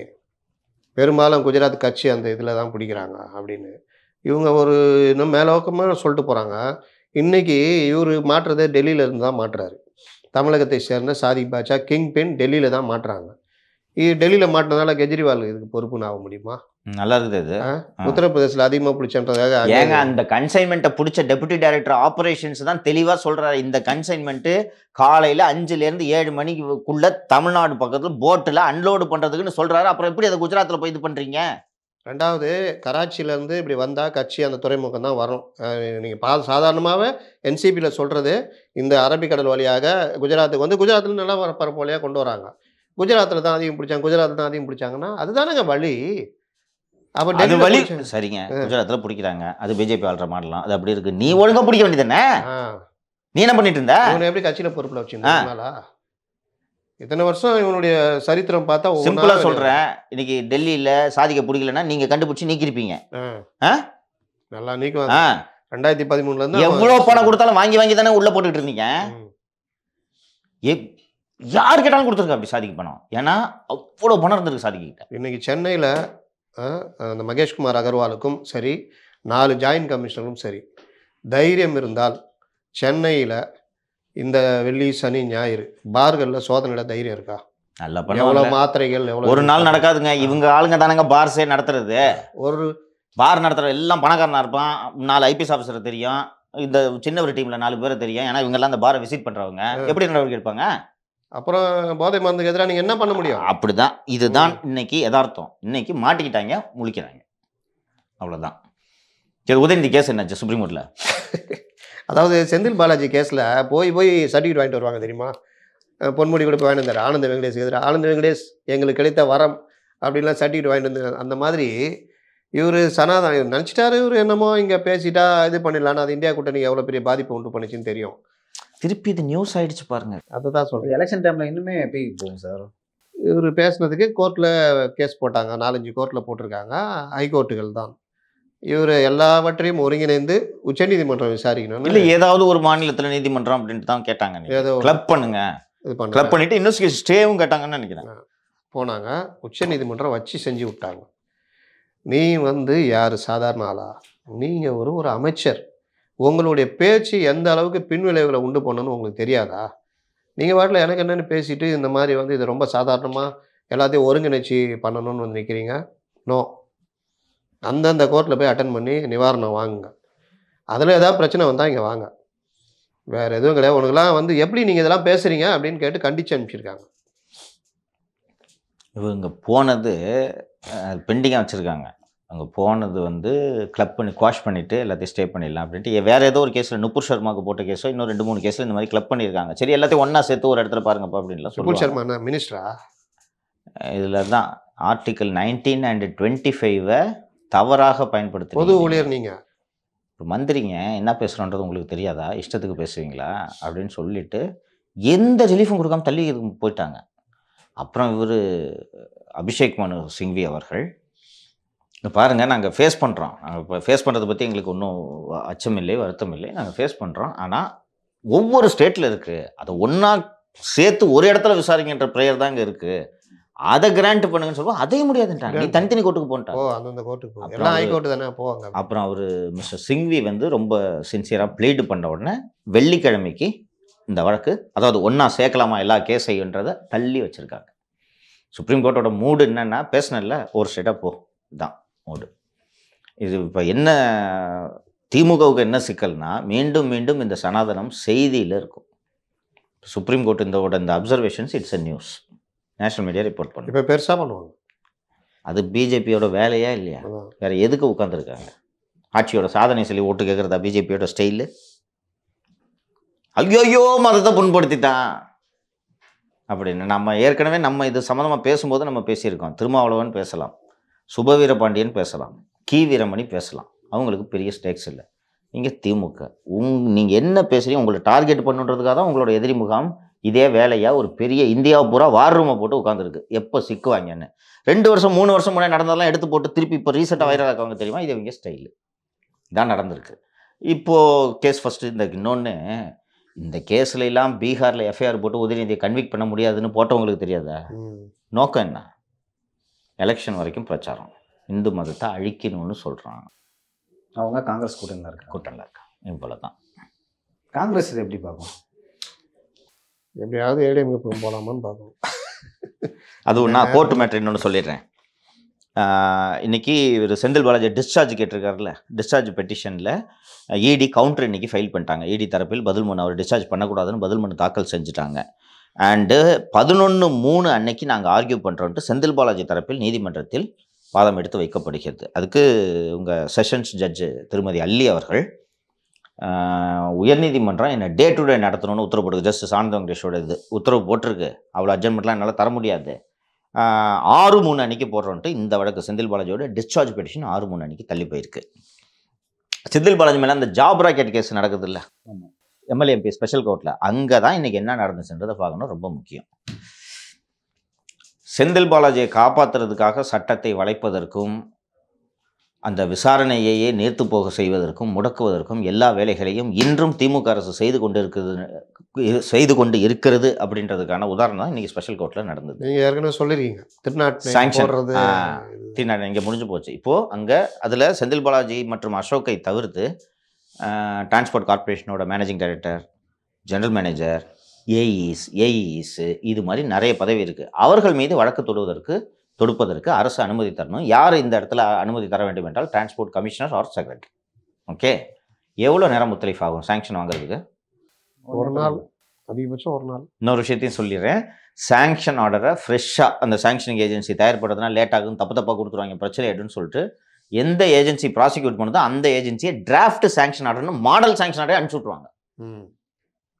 விஜிலன்ஸ் காலத்தில் இது பழக்கம், மாடல் சாங்ஷன் ஆர்டர்னு போட்டு அது மாதிரி பண்ணிவிடுவோம். இது நாங்கள் உங்களுக்கு உதவி பண்ணுறதுக்காக இதை அனுப்புகிறோம். டிராஃப்ட் சாங்ஷன் ஆர்டரும் மாடல் சாங்ஷன் ஆர்டரும் அனுப்பிச்சிட்டாங்க. கிட்டத்தட்ட இவங்க அனுப்பிச்சு ரிப்போர்ட் முடிஞ்சே 5 மாதம் ஆகுது. 5 மாதமாக சாங்ஷன் வரலன்னு இன்றைக்கி போய் கோர்ட்டில் சொல்கிறாங்கன்னா, எம்எல்ஏ எம்பி ஸ்பெஷல் கோர்ட் விசாரணையை தாமதப்படுத்தி அதன் மூலமாக இடி வழக்கிலும் தப்பிக்க வேண்டும்ன்றதான் நோக்கம். எம்எல்ஏ எம்பி ஸ்பெஷல் கோர்ட்டை எடுத்து நீங்கள் பார்த்துக்கிட்டிங்கன்னா, அக்யூஸ் டு ப்ராசிக்யூட்டிங் ஏஜென்சி ஒரே சைடு. சிசிபி தானே கேஸ் நடத்துது, சிசிபி தான் இப்போ போய் சொல்கிறாங்க சார் சாங்ஷன் வரலன்னு. சரி, சாங்ஷன் யார் கொடுக்கணும்? கவர்மெண்ட்டு. நீங்கள் எந்த கவர்மெண்ட்? அதே கவர்மெண்ட். என்ன கணக்குது? ஆனால் தைரியமாக சொல்லியிருக்காங்களே, வேறு என்ன பண்ண முடியும்? இது போய் சொல்லுன்னு சொல்லியிருப்பாங்கங்க. இப்போ இந்த அதிகாரிகளோட நெக்ஸஸ் எப்படி வருதுன்னு தெரியுதா? இது ராத்தோர் தானே இதை பண்ணணும். யோக்கிய மாதிரி பேசுறாரு. கொடுக்க வேண்டியதானே சாங்ஷன் வாங்க வேண்டியதானே. இவங்க சாங்ஷன் கேட்குற மாதிரி கேட்டு அனுப்பிச்சிருது சிசிபியில். எங்ககிட்ட இல்லை பாருங்க இங்கே இருக்குன்ட்டு. அவங்க லீகல் ஒப்பீனியன் கேட்டிருக்கோன்னு இழுக்கிறது. இப்படி 2 வருஷம் ஓட்டுறதுக்கு தான் இந்த பிளான். ஆனால் ஜஸ்டிஸ் ஆனந்த் வெங்கடேஷ் அவர்கள் இதையெல்லாம் தெளிவாக பார்த்து விட்டு அது தனியாக நடக்கட்டும், நீ இங்கே போய் ஈடி கேஸ் முதல்ல முடிதாச்சான்னு சொல்லிட்டு முடிக்க சொல்லிட்டோம். அதில் அப்பீல் போல முத்தலீஃப் 309 போட்டு தள்ளி வைக்கணும்னு சொன்னாங்களா, அது முடிய வரைக்கும் போல. அதில் அப்பீல் போல செஷன் கோர்ட் டிஸ்மிஸ் பண்ண அப்படியே நினைச்சிட்டாங்க. அப்பீல் போனால் அவர்கிட்ட தானே வரணும். அப்போ அவர் கேட்பார்ல, ஏன் இது வரைக்கும் சாங்ஷன் கொடுக்காம இருக்கீங்க, சாங்ஷன் கொடுக்கலன்ட்டு. என்னென்னலாம் பண்ணுறாங்க பாரு. யோக்கிய மாதிரியே பேசுகிறாங்க. ஆர்எஸ் பாரதி சொன்னார், எங்கள்கிட்ட திமுக ஏதாவது ஒன்று நடந்தால் உடனடியாக நாங்கள் நடவடிக்கை எடுத்திருக்கோம் இல்லவா, நீங்கள் எடுத்திருக்கீங்களான்னு. செந்தில் பாலாஜி கேஸ் எல்லாமே முடிஞ்சு சுப்ரீம் கோர்ட்டே நேரடி கண்காணிப்பில் நாங்கள் பார்ப்போம், அதை விசாரணை இது பண்ண சிசிபி உத்தரவு போட்டாங்க சொன்னாங்கல்ல. இல்லைன்னா நாங்கள் இன்வெஸ்டிகேட்டிங் ஏஜென்சியை மாற்றுவோம்னு சொன்னாங்க. இன்வெஸ்டிகேட்டிங் ஏஜென்சியை மாற்றக்கூடாதுன்றதுக்காக தான் சார்ஜ் ஷீட் போட்டு அவசர அவசரமாக இன்வெஸ்டிகேஷன் முடிச்சது. இப்போ சாங்ஷன் எல்லாம் கட்டி வச்சிருக்காங்கப்பா. அங்கே ஒரு குத்து எவ்வளோ டைம் சார் ஆகும்? இன்னும் இப்போ கொடுக்கல என்ன ஆகும்? கொடுக்கலன்னு கேஸ் ப்ரொசீட் ஆகாது. நாளைக்கு சுப்ரீம் கோர்ட்டில் இந்த வழக்கு வரும். ஃபோனில் யாராவது அப்போ இந்த ஃபோன் யாராவது எடுத்துகிட்டு போயிட்டு வரும். ஆனால் அப்படி இல்லைன்னு வச்சுக்கேன், டிலே பண்ணிகிட்டே இருக்கலாம் சாங்ஷன் வரலன்னு. சாங்ஷன் கொடுக்க வேண்டியது டிரான்ஸ்போர்ட் டிபார்ட்மெண்ட் கமிஷனர்கிட்ட போயிட்டு கேட்டேன்னா நான் லீகல் ஒப்பீனியன் கொடுத்துருக்கேன், இதில் சில சந்தேகங்கள் இருக்குது புலனாய்வில் கேட்கலாம். அவர் இப்படி கேட்டு இழுத்து இதை டிலே பண்ணுறதா அவங்க நோக்கம். சரி, சுப்ரீம் கோர்ட்டில் இந்த கேஸ் இருக்குல்ல, இது சார்ஜ் ஷீட் ஃபைல் பண்ணுற சம்மந்தமாக இல்லை, டிஸ்போஸ்ட் ஃப்ரெஷ் பெட்டிஷன் தான் போகணும். இன்னொன்று, ஃப்ரெஷ் பெட்டிஷன் போனாலும் you cannot get any order. என்ன ரீசனாக சுப்ரீம் கோர்ட் என்ன சொல்லுச்சு, இந்த வழக்கின் விசாரணையை சரிவர நடத்த வேண்டும், நடத்தவில்லைன்னா நான் ஏஜென்சியை மாற்றிடுவேன். இவங்க இப்போ என்ன சொல்கிறாங்க, நாங்கள் சரிவர நடத்தி விசாரணையை முடிச்சிட்டோம், இனிமேல் இதுக்கு வேறு ஏஜென்சி, இன்வெஸ்டிகேஷன் முடிஞ்சிச்சு. இதான் இவங்க ஸ்டாண்டு. இன்வெஸ்டிகேஷன் முடிஞ்சு சாங்ஷன் வரல, ஸோ ட்ரையல் கமெண்ட்ஸ் ஆகாது, அப்படியே கட்டிவி. சரி, அதில் பாதிக்கப்பட்டவர் இருக்கார்ல, அந்த ஏற்கனவே வழக்கு போனார்ல, அவர் மறுபடியும் இது விஷயத்தில் விசாரணை நடக்காமல் இருக்கு. டைம் எடுக்கணும்ல. இன்றைக்கி தானே ஃபஸ்ட்டு வந்து கமிட் பண்ணியிருக்காங்க சாங்ஷன் வரலன்னு. 1 மாதமாவது போடணும். 1 மாதம் கழித்து பாருங்கள், ஒரு 2 மாதமாக சாங்ஷன் வராமல் நிப்பாட்டி வச்சுருக்காங்கன்னு அப்போ தான் சுப்ரீம் கோர்ட் போக முடியும். போவாங்க, it will take time. Election work இருக்குது, முடிச்சுட்டு அதுக்கப்புறம் தான் போகும். அதுக்குள்ளே இடி வழக்கு விசாரணைக்கு போயிடும். இடி விசாரணைக்கு போயிடும். அதான் அவங்க இன்றைக்கே பிரின்சிபல் ஜட்ஜ் சொல்லிட்டாங்கல்ல, ஹைகோர்ட்டில் ஆர்டர் இருக்குது, டே டு டே ட்ரையல் 6ஆம் தேதி தள்ளி வைக்கிறேன், ஆர்கியூ பண்ணுங்க, முடிச்சிட்டு அது முடிஞ்சிச்சுன்னா டிஸ்சார்ஜ், ஒருவேளை டிஸ்மிஸ் ஆயிடுச்சுன்னா ஹைகோர்ட்டு சுப்ரீம் கோர்ட் அந்த சேனல் இருக்குது. ஹைகோர்ட் ஒருவேளை ட்ரையலுக்கு ஸ்டே கொடுக்கலன்னா இங்கே சார்ஜ் ஃப்ரேம் ஆகி ட்ரையல் கமெண்ட்ஸ் ஆகிடும். இடி கேஸு கமெண்ட்ஸ் ஆகும். அதாவது ப்ரெடிகேட் அஃபென்ஸ்லேருந்து வர இடியோட ட்ரையல் வேகமாக கமெண்ட்ஸ் ஆகுது. ப்ரெடிகேட் அஃபென்ஸ் நகரவே இல்லை. பண்ணுறாங்க, பார்ப்போம். எல்லாத்துக்கும் ஒரு முடிவு வராதா? போதை மருந்து 10 வருஷமாக கடத்திட்டு தான் முடிவு வரல, இப்போ வரும். அப்படி மூல வழக்கு அப்படியே இருக்குது. இடி வழக்கு விசாரணை போகும். ஆமாம். அதுக்கு முன்னாடி டிஎன்பிஎஸ்சிக்கே தலைவர் போடல, இப்போ தான் உறுப்பினர் நியமிச்சிருக்காங்க. அந்த உறுப்பினர் நியமனத்தில் ஏகப்பட்ட பிரச்சனை இருக்குது. இது ஒரு பார்ட்டு. டிஎன்பிஎஸ்சி மூலியமாக தான் ஆட்களை எடுக்கணும். இப்போ தான் ஜாப் ராக்கெட் மேட்ரு பேசி முடித்தோம் செந்தில் பாலாஜி. இது இவ்வளோ நடக்கும் பொழுது மறுபடியும் வந்து கிட்டத்தட்ட 2455 பொறியாளர் சுகாதார ஆய்வாளர்களை வந்து நேரடியாக எடுப்போம்னு சொல்லியிருக்காங்க. ஏற்கனவே கேஎன் நேரம் அந்த நகராட்சி நிர்வாகத்துக்கு டைரெக்டாக எடுப்போம்னு சொல்லியிருந்தாங்க. முத்தலி பிடிஆர் தியாகராஜன் அவர்கள் செந்தில் பாலாஜி போன்ற நபர்கள் அரசு வேலை வாங்கி தருகிறேன்ட்டு டிரான்ஸ்போர்ட் கார்பரேஷன், மற்ற கார்பரேஷன் அண்ட் பப்ளிக் செக்டர் யூனிட்ஸில், ஏன்னா அவங்கவுங்களே அப்பாயின்மெண்ட் போட்டுக்கலான்னு இருக்கிறதுல கொள்ளையடிக்கிறாங்கன்னு சொல்லிட்டு மீண்டும் இது அலிகேஷனில் தான் வரும். கண்டிப்பாக கட்சிக்காரன் போய் கேட்பான், காசு வாங்கிட்டு கொடுப்பாங்க, இது நடக்கும். அதனால தான் பப்ளிக் செக்டர் அண்டர்டேக்கிங்ஸோட ரெக்ரூட்மெண்ட்டை கூட நாங்கள் டிஎன்பிசிக்கு அனுப்புகிறோன்ட்டு பிடிஆர் தியாகராஜன் ஒரு அனௌன்ஸ்மெண்ட் பண்ணிவிட்டு ஒரு திருத்தம் கொண்டு வந்தார். அவர் போன பிறகு அரசு பதவிகளையே டிஎன்பிசி பர்வியூலேருந்து எடுத்து அவங்களே ரெக்ரூட்மெண்ட் பண்ணிக்கிறேன். நேரு பண்ணார்னு நினைக்கிறேன். அந்த டிபார்ட்மெண்ட் தான் அதுதான் அதே தான் நம்ம ஏற்கனவே பேசினாலும் அதோட நீட்சி வேகன்சி இன்க்ரீஸ் பண்ணியிருக்காங்கப்பா. ஹெல்த் மினிஸ்ட்ரி கீழே வரணும். இல்ல அங்க இருக்குல்ல. ஓகே கார்ப்பரேஷன்ல இருக்கிற சுகாதார ஆய்வாளர். ஓகே நகராட்சி நிர்வாகம். இப்போ இந்த ஊராட்சியோட கட்டுப்பாட்டில் ஒரு மருத்துவமனை இருக்கலாம், அதுக்கு தனி ரெக்ரூட்மெண்ட். அந்த இது இப்போ வருது. இப்போ பார்த்தா நம்பர் ஆஃப் போஸ்ட்டை இன்க்ரீஸ் பண்ணியிருக்காங்க. திமுகன்னு இல்லை, எந்த கட்சியாக இருந்தாலும் வேலை இந்த மாதிரி நீங்கள் டிஎன்பிசி இல்லாமல் போட்டிங்கன்னா காசு தான் வாங்குவாங்க. ஒரு இளைஞர்கள் வந்து ஒரு அரசு வேலைக்காக கேட்குறாங்கன்றப்போ அதை டிரான்ஸ்பரண்ட்டாக வெளிப்படைத்தன்மையோடு நடத்துறது தான் சொசைட்டியில் ஒரு நம்பிக்கை ஏற்படுத்தும். டிஎன்பிசி பர்வியூவில் இருக்கிறத உருவி கொண்டு போய் நீங்களே எடுத்துக்கலான்ட்டு போட்டால் எவ்வளவு முறைகேடுகள் நடக்கும். நிச்சயமாக வழக்குக்கு போகும் இல்லையா? யாராவது வழக்கு போவாங்க. என்னைக்காவது ஒரு நாள் இது செந்தில் பாலாஜியோட வழக்கு போல் இது மாறும். காசு வாங்காமல் எப்படிப்பா போஸ்டிங் போடுவாங்க? இன்னொன்று 2455 இடத்துக்கு 10,000 பேர் காசு கொடுப்பான். கண்டிப்பா கொடுப்பாங்க. 2500 பேருக்கு வேலை இன்னொன்னு கிடைக்கும். பெரிய போஸ்ட் பாது. இதுல ரூரல் டெவலப்மெண்ட்ல அசிஸ்டன்ட் இன்ஜினியர் லெவலுக்கு சுகாதார ஆய்வாளர்னா பெரிய போஸ்ட். 2 கோடி 3 கோடி வாங்குவாங்க போஸ்ட்டுக்கு. இல்லை சரி, எனக்கு தெரிஞ்ச ஆ. கொடுத்துட்டு போயிருக்காங்க. ஆ. இல்ல, அது தொடர்ச்சியா நடக்குது. இப்படி இந்த அரசே ஊழலுக்கு வழிவகுக்கலாமாப்பா? எதுக்கு பாருங்க அப்புறம் டிஎன்பிஎஸ்சி? என்ன கவர்மெண்ட்டுக்கு அது? நாகரிகத்துல எவ்வளவு வளர்ச்சி அடைஞ்சிட்டோம். ஆ, நவீன வசதிகள், நவீன தொழில்நுட்பங்கள்லாம் ஒரு வந்துருச்சு. சேர்மேன் போட முடியல டிஎன்பிஎஸ்சி, ஒரு எக்ஸாம் நடத்த முடியல டிஎன்பிஎஸ்சி. பர்வியூல இருக்க போஸ்ட்டை கொண்டு போய் இண்டிபெண்டா டிபார்ட்மெண்ட்டே எடுத்துக்கலாம். எப்படி இருந்தாலும் கரப்ஷன் வரும் அதுல, வந்தே தீரும். இன்னொன்னு, டிஎன்பிஎஸ்சி வந்து எக்ஸாம் கண்டக்ட் பண்றதுக்கான ஸ்பெஷலைஸ்டு ஏஜென்சி. ஆமா. ஆட்களை ரெக்ரூட் பண்றதுக்காக இருக்கக்கூடிய ஒரு அமைப்பு தான் அங்கதான் டிஎன்பிஎஸ்சி. இடஒதுக்கீடும் இருக்கும். டிஎன்பிஎஸ்சி அப்படி இருக்கும்போது இவங்களுக்கு என்ன எக்ஸ்பர்டைஸ் இருக்கும்? இதுல என்ன இடஒதுக்கீடு இருக்கும்? இடஒதுக்கீடு இருக்கும். அஃப்கோர்ஸ் அது இல்லாமல் பண்ண மாட்டாங்க. ரோஸ்டர் போடுவாங்க. எது துட்டை வாங்கிட்டா? வாங்கிட்டு போட ரோஸ்ட் ஃபாலோ பண்ணி தானே ஆகணும். இதுல ஃபாலோ பண்ணாங்களா? இதுல போக்குவரத்து தொழிலாளர்கள் அந்த இது அது காசு வாங்கிட்டு இஷ்டத்துக்கு போட்டது அந்த மாதிரி பண்ணுவாங்கன்ட்டு இதுல தான் நம்பலாம். பண்ணலாம் சொல்ல முடியாது. எஸ்சி வேகன்சியில பிசிஏ ஃபில்அப் பண்றது, ஓசிஏ ஃபில்அப் பண்றது இதெல்லாம் நடக்கும். இதை தடுக்கிறதுக்கு தானேங்க நீங்க அங்க போகணுன்றது. இது வெளிப்படையா நீங்க என்ன யார் என்ன வேணாலும் பேசிங்க, நாங்க கொள்ளை அடிக்கிறத நிறுத்த மாட்டோம்ன்றது தான் இதுக்கு மீனிங். தைரியம். இது வரைக்கும் தைரியமா இருக்காங்க. சரி, கூட்டணி என்னாச்சு? கூட்டணி அதான் சார் கேட்கலாம்னு நினச்சேன். ம். திருமாவளவன் அவர்கள் தான் வந்து தொடர்ந்து பேசிட்டே வர்றாரு. நாங்கள் திமுக கூட்டணி தான் நீடிப்போம் அப்படின்னு சொல்லிட்டு சொல்றாரு. நேற்று வந்து அதிமுகவுக்கு சாதகமா ஒரு விஷயத்த சொல்லிருக்காரு. அது என்னன்னா, அதிமுகவிற்கு எங்கள் மேல் கரிசனம் உள்ளது அப்படின்னு சொல்லிட்டு சொல்லிருக்காரு. இன்னும் பேர முடியல போலாங்க, அதனால தான் அதை யூஸ் பண்ணிக்கிறேன்னு நினைக்கிறேன். என்னதான் நடக்குது? என்னதாங்க ஐடியா? முதல்ல திரும்ப அது- அதுக்கு முன்னாடி நீங்க நேற்று ஒரு இது போட்டிருந்தீங்க, அதை நம்ம பல தடவை பேசணும். இந்த மாதிரி விஷயங்கள் மறந்துட்டோம். ஏன் அந்த பையனை இது வரைக்கும் நீக்காம இருக்காரு? யார? சலீம். ம். I don't have any idea. நான் செக் பண்ணேன். ஒருவேளை சலீம் அண்ணன் தான் ஓடுறான் போல இருக்கு, ஜாஃபர் சாதிக்கு தான் 3 மிஸ்ஸிங் பேருமே போல தான் இருக்கு. சலீம் இங்கே தான் இருப்பான் அப்படின்னு நினச்சி செக் பண்ண, அண்ணன் தம்பி 3 பேரும் அப்ஸ்காண்டிங். ஒவ்வொரு காலகட்டத்தில் ஒவ்வொருத்தருமே அக்யூஸ்டுங்க. ஒரு இதுல இந்த பாஸ்போர்ட் கேஸ் பார்த்தோம், ஆமா, படித்தேன். ஆமா. மும்பை கேஸ்லயும் accused, Mydeen Mydeen accused. Accused, Malaysia கேஸ்ல சலீம் அக்யூஸ்டு, இந்த கேஸ்ல சலீம் அக்யூஸ்டு, இப்படி ஒவ்வொரு கேஸ்லையுமே அக்யூஸ்டு. இது இப்போ இது இவ்வளோ பெரிய இதில் வெடிச்சிச்சு. ஜாஃபர் சாதிகை அவங்க நீக்கிட்டாங்க. நீங்கள் நீக்கிறதுக்கு என்ன ரீசனே தெரில. இவர் தானே பண்ணணும், அட்லீஸ்ட் இடைக்காலமாக வந்து நிற்கணும். அப்படி காதலே வாங்கிக்கிறது இல்ல. காலையிலே வாங்க. நம்ம கட்சிக்கு அதுக்கு என்ன சம்பந்தம்? அந்த சலீம் ஃபோட்டோ எடுக்காத போலீஸ் ஆஃபீஸர் இல்லைங்க. ஓ, ஒன்றும் பிரச்சனை இல்லை, சாதாரண விஷயம். ஏடி துரைக்குமார், திஷா மிட்டல், ம். ஏகப்பட்ட பேர் எடுத்திருக்காரு அப்ஸ்காண்டிங். சஞ்சீவ் குமார், சந்தோஷ் குமார், ம். எல்லாம் ஐபிஎஸ்ங்க. எல்லார்கிட்டையும் இது ஒரு வேலையாக வச்சுருக்காங்க. முன்னெல்லாம் ஐபிஎஸ்ங்க ஒரு ஆளை வர வச்சா சாதாரணமாக ஃபோட்டோ எடுக்க மாட்டாங்க. ஏன்னா அவங்களுடைய டிக்னிட்டிலாம் பார்ப்பாங்க, யார் இது என்ன இதுன்னு. ஒரு கட்டத்தில் எல்லா ஐபிஎஸ்க்கும் அவன் ஃபோட்டோ போட்டுக்கிட்டு அவன் டிபியில் வச்சுக்கிட்டானுங்க. பார்த்தீங்களா?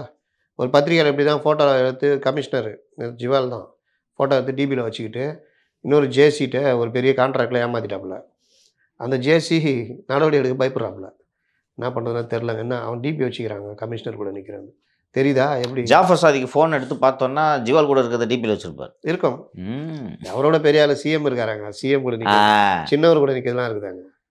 அதனால அவங்க அதில் மேட்டர். ஸோ திரும்ப ஒரு பேசுறதே முரணாக இருக்குது. அதாவது என்னன்னா, 3 சீட்டு நாங்கள் வாங்க போவது உறுதி, திமுக கூட்டணியில் இருக்கிறதும் உறுதின்றது. இது முரண் இல்லையா? அது அதுவும் அவங்க எங்கெங்க கொடுக்குறேன்றாங்க உங்களுக்கு 3. எப்படி முடியும்ன்ட்டே எனக்கு தெரியலங்க. அதுக்குள்ளேயே அங்கே முடிஞ்சிடும். அங்கே இல்லை முடிச்சிட்டாங்க. முடிச்சிட்டாங்க. பிஎம்கே தாங்க. பிஎம்கே தான். எவ்வளோ நாள் வெயிட் பண்ணிட்டு இருப்பாங்க? நான் தான் நேற்று முந்தா நாள் நிகழ்ச்சியில் சொன்னேன் இல்லை, நான் லாஸ்ட்டாக ஒரு முறை கேட்டிருக்காங்க, நாங்கள் முடிக்க போகிறோம் என்னன்றதை விவரத்தை சொல்லுங்கன்னொன்னே, இல்லை நாங்கள் இங்கே தான் இருக்க போகிறோம் அப்படின்றத சொல்லிட்டாங்க. திரும்ப வந்து உறுதியாக நம்புறாரா திமுக கிட்ட பேச்சுவார்த்தை நடத்தி 3 சீட்டு இண்டிபெண்டன்ட் சிம்பிளில் வாங்கிட முடியும் நம்புறாரா திரும்ப? ஒவ்வொரு காலகட்டத்திலையும் தனக்கு தானே குழி பறிக்கிற தலைவர்கள் இருப்பாங்க. வைகோ இருந்தார். இந்த காலகட்டத்தில் 2 தலைவர்கள், ஒன்று ஜிகே வாசன், இன்னொன்று திருமா. இவங்க என்னன்னா, இவர் இப்போ வரைக்கும் அந்த திமுக போய் நம்புறாரு பாருங்க. உங்களை பல தடவை. இன்னொன்று இதெல்லாம் எதுக்கு பேசுறாரு? திமுக கூட்டணி உடையாதா என்று இலவகாத்த கிளி போல் சில பேர் காத்திருக்கிறார்கள்னா, அரசியலில் எல்லாரும் தாங்க இதை பண்ணுவாங்க. திமுக கூட்டணி உடையாதா என்று இலவு காத்த கிளி போல் பலர் காத்து கொண்டிருக்காங்க. 3 சீட்டு. இவர் என்ன பண்ணிட்டு இருக்காரு அப்புறம்? இன்னொன்று, இந்த பேச்சு டாக்கெல்லாம் எழுவது இயல்பு தானே. இன்னொன்று, திருமாவுக்கு வந்து இப்போ 1 சீட்டு தான், இன்னொரு சீட்டு உதயசூரியன் சின்னன்னு சொன்னா இவரு இன்னொரு ஆப்ஷன் எக்ஸ்ப்ளோர் பண்ணுவாரா மாட்டாரா? ஆமா. அப்ப அது உடையாதா அப்படின்ட்டு இந்நேரம் நீங்க 3 சீட்டு கையெழுத்து போட்டுட்டு வந்துட்டீங்கன்னா உங்களை யார் வந்து இதை பத்தி பேச போறது? கையெழுத்து போட முடியாம 3 சீட்டு விளையாடுற மாதிரி போய் அறிவாலய வாசலே உட்காந்துட்டு இருக்கீங்க. அண்ட் வினோதமான ஒரு காரணத்தை சொல்றீங்க. அறிவாலயத்துல போய் ஒப்பந்தம் இருக்கிற நேரத்துல போய் உயர்நிலை செயற்குழு, அதுவும் சிஎம் வந்து சைன் பண்ண போறாரு, கூட்டணியுடைய தலைவர். இவங்க வந்து கூட்ட முடியாதனால போலியா? இன்னொன்னு விடு, விசிகேல இருக்கக்கூடியவங்க உங்க தலைவர்கள் தானே, நம்ம பசங்க. நான் போயிட்டு வந்துடுறேன், பேசிட்டு இருப்பா, நாங்க போயிட்டு வந்துடுறேன், இல்லைன்னா நாளைக்கு வச்சுக்கலாம் அந்த கூட்டத்தை, அவ்வளவுதானே. அது நடந்ததுனால் இதில் கலந்து கொள்ள முடியவில்லை. இதை நம்ம நம்புவோன்ட்டு கூட தைரியமா வந்து வெளியில சொல்லிருக்காரு இவர். திரும்ப பல பேர் பல இது பத்திரிகையாளர் தான் இப்போ எதிர்கேள்வி கேட்கறது இல்லையாங்க, சொல்றதை கேட்டு வந்துடுறாங்க. அதனால வந்து என்ன வேணா சொல்லிக்கலாம். அண்டு காங்கிரஸ் அதே நிலைமை நீடிக்குது முத்தலீஃப். காங்கிரஸில் கடைசி ஆஃபர் இவங்க டிஎம்கேலேருந்து 7+1, அதுக்கு மேலே கிடையாதுன்ட்டாங்க. 2 அவங்க இதிலே நிற்கிறாங்க. அவங்க போன வாட்டி கொடுத்த சீட்டுக்கு ஒத்த சீட்டு இப்போ பேசினேன், அதே நிலைமை தானே நீடிக்குது. இரு தரப்பும் இறங்கி வருவதற்கு தயாராக இல்லை. இது எங்கே ஏதாவது முடியும்ட்டு 2 காங்கிரஸுக்கு ஆப்ஷன் இருக்குங்க. இங்கே இல்லைன்னா அங்கே வேறு இப்போ சனாதன மாடியும் கிளம்பி இருக்குது, சுப்ரீம் கோர்ட்டில் வச்சு செய்வானுங்க, இதை வச்சுட்டு அப்படியே விட்டுவானுங்க. நமக்கு ஏன் வம்பு? அங்கே போயிட்டா சனாதானம்னா எந்த புராணத்தை அந்த பக்கம் எதுவும் மூவ்மெண்ட் இருக்க மாதிரியும் தெரியலையே முத்தலீஃப். நமக்கு தெரியாமல் இருக்கலாம். ஜெயக்குமார் கூட பேசினார்ல, பாருங்க 10 நாள் பொறுத்து பாருங்க அப்படின்னு. அதனால விசிகேவை பற்றி ஒரு ஜெயக்குமார்ட்ட கேட்டப்போ என்ன சொல்கிறார், வந்தால் சந்தோஷம், வரலன்னா வி டோன்ட் கேர் அப்படின்ற மாதிரி சொன்னார்னு நினைக்கிறேன். காங்கிரஸ் இந்த மொமெண்ட் வரைக்கும் ஃபைனலைஸ் ஆகலை. இடதுசாரிகளுக்காக காங்கிரஸ் இதெல்லாம் முடிஞ்சாதான் இடதுசாரிகளுக்கான தொகுதி முடிவாகும் இல்லையா? தொகுதி எல்லாம் முடிஞ்சிச்சிங்க. அந்த கோவை மட்டும்தான் இவங்க பிரச்சனைனால தான் நான் வெளியிடாமல் இருக்காங்க. இவங்களுக்கு சிபிஐக்கு okay, Tiruppur and Nagai change இல்லை, அதில் சேஞ்ச் இல்லை. மதுரை கோவையில் கோவை இல்லை. அப்போ இவங்களுக்கு மட்டும் அறிவிச்சா அவங்களுக்கு என்ன பிரச்சனைன்னு வரும். அதனால கோவை வந்து கடலூரா? கமல் என்ன முடிவு எடுத்திருக்கிறார்? அவர் வந்து தக் லைஃப் இதுக்காக ரஷ்யா போகலாம். எப்போ நான் அரசியலில் போட்டதை பற்றி பேசியிருக்கிறா? அரசியல் கேட்டிங்கன்னா அது வந்து யோசிக்கிறாரு. எவ்வளோ நாளுங்க டார்ச் அப்படியே சூரியனுக்கு முன்னாடி அடிச்சு பார்க்குறாரு. கமலும் அவரோட கமிட்மெண்ட்டு அண்டு முடிவை சொல்லாததுனால தான் சிபிஎம்க்கும் அந்த கோவை சிக்கலாக இருக்குன்றது புரிஞ்சுக்கலாமா? மகேந்திரன் தொக்கா மகேந்திரன் இருக்காருலங்க அவங்க வேட்பாளர், அவரு தாங்க. ஸோ சிபிஎம்க்கு கொடுக்க முடியாதுன்னு கமலுக்காக காங்கிரஸ் திமுக இதை சொல்லல, டாக்டர் மகேந்திரனுக்காக. கமலும் ஆசைப்படுறாரு, காங்கிரஸ் பக்கம் தள்ளி விட்டா நமக்கு பிரச்சனை ஓஞ்சுன்னு பார்த்தா அதுவும் நடக்கலை. அதனால் ஒரே குழப்பத்தில் தான் இருக்குது. நீ இவ்வளோ நடக்குத, இவர் எதுக்கு இந்த டைமில் போய் மயிலாடுதுறை போகிறாரு? நான் அவ்வளோ கஷ்டம், நீ வேறு உடம்பு சரியில்லை, அவரால் முடியலலாம் சொல்கிறீங்க. ரயில் ஏறி மயிலாடுதுறை போகிறாரு. ஒருவேளை பிரதமரை பார்க்கறதுக்கு இஷ்டம் இல்லைன்ட்டு போகிறாரா? இருக்கலாம். நல்ல நீ அதை ஆரம்பித்ததுனால சொல்கிறேன். தேர்தலுக்கு முன்னாடி மோடி வந்தபோது தமிழகத்துக்கு துரோகம் இழைத்த மோடின்னு சொல்லிட்டு 2 நாள் all India go back Modi trend பண்ணாங்க, பலூன் பறக்க விட்டாங்க. நல்ல ஒரு எழுச்சியான நடந்துச்சு அந்த போராட்டம். ஏங்க இதெல்லாம் எப்போ நடந்தது? எடப்பாடி முதல்வராக இப்போ மோடி வர்றாரு. வெள்ளை கூட காட்டினாங்க, அதை சொல்ல மாட்டேங்கிறீங்க. காட்டினாங்க. இன்னைக்கு அரசியல் இது தேர்தல் வருது, ஓகேவா? இந்த நேரத்தில் நீங்கள் உங்களோட அந்த ஆன்டி பிஜேபி போஸ்டரிங்கை இன்னும் அதிகப்படுத்தணும். ஓகே, செல்வ பெருந்தகை சொல்றாரு நான் கோபேக் மோடின்ட்டு காட்ட போறேன், கருப்பு கொடி காட்ட போறேன்ட்டு செல்வ பெருந்தகை சொல்றாரு. கூப்பிட்டு கம்முன்னு இருப்பாங்க. இல்லாட்டி பிரிவென்ட் அரெஸ்ட் நடந்திருக்கு. திமுக மற்றும் கூட்டணி கட்சிகளோட சேர்ந்து பிரதமர் அந்த பக்கம் வந்துட்டு இருக்கணும், நாங்கள் பிரதமருக்கு தனியாக கருப்பு கொடி காட்டுறோம்னு உங்கள் கவர்மெண்ட் ஃப்ரெண்ட்லி கவர்மெண்ட் பண்ணலாம் தானே? அட்லீஸ்ட் கோபேக் மோடினாவது ஐடி விங்காயிட்டையாவது சொல்லி அந்த அந்த முணுமுணுப்பு கூட இல்லை, தெரியுதா? எவ்வளோ பெரிய மேட்டரில் மாட்டினுக்கிறாங்க. அப்போ உங்களோட பாசிச பாஜக எதிர்ப்பு எல்லாம் போலி தானேங்க? போலிதான்.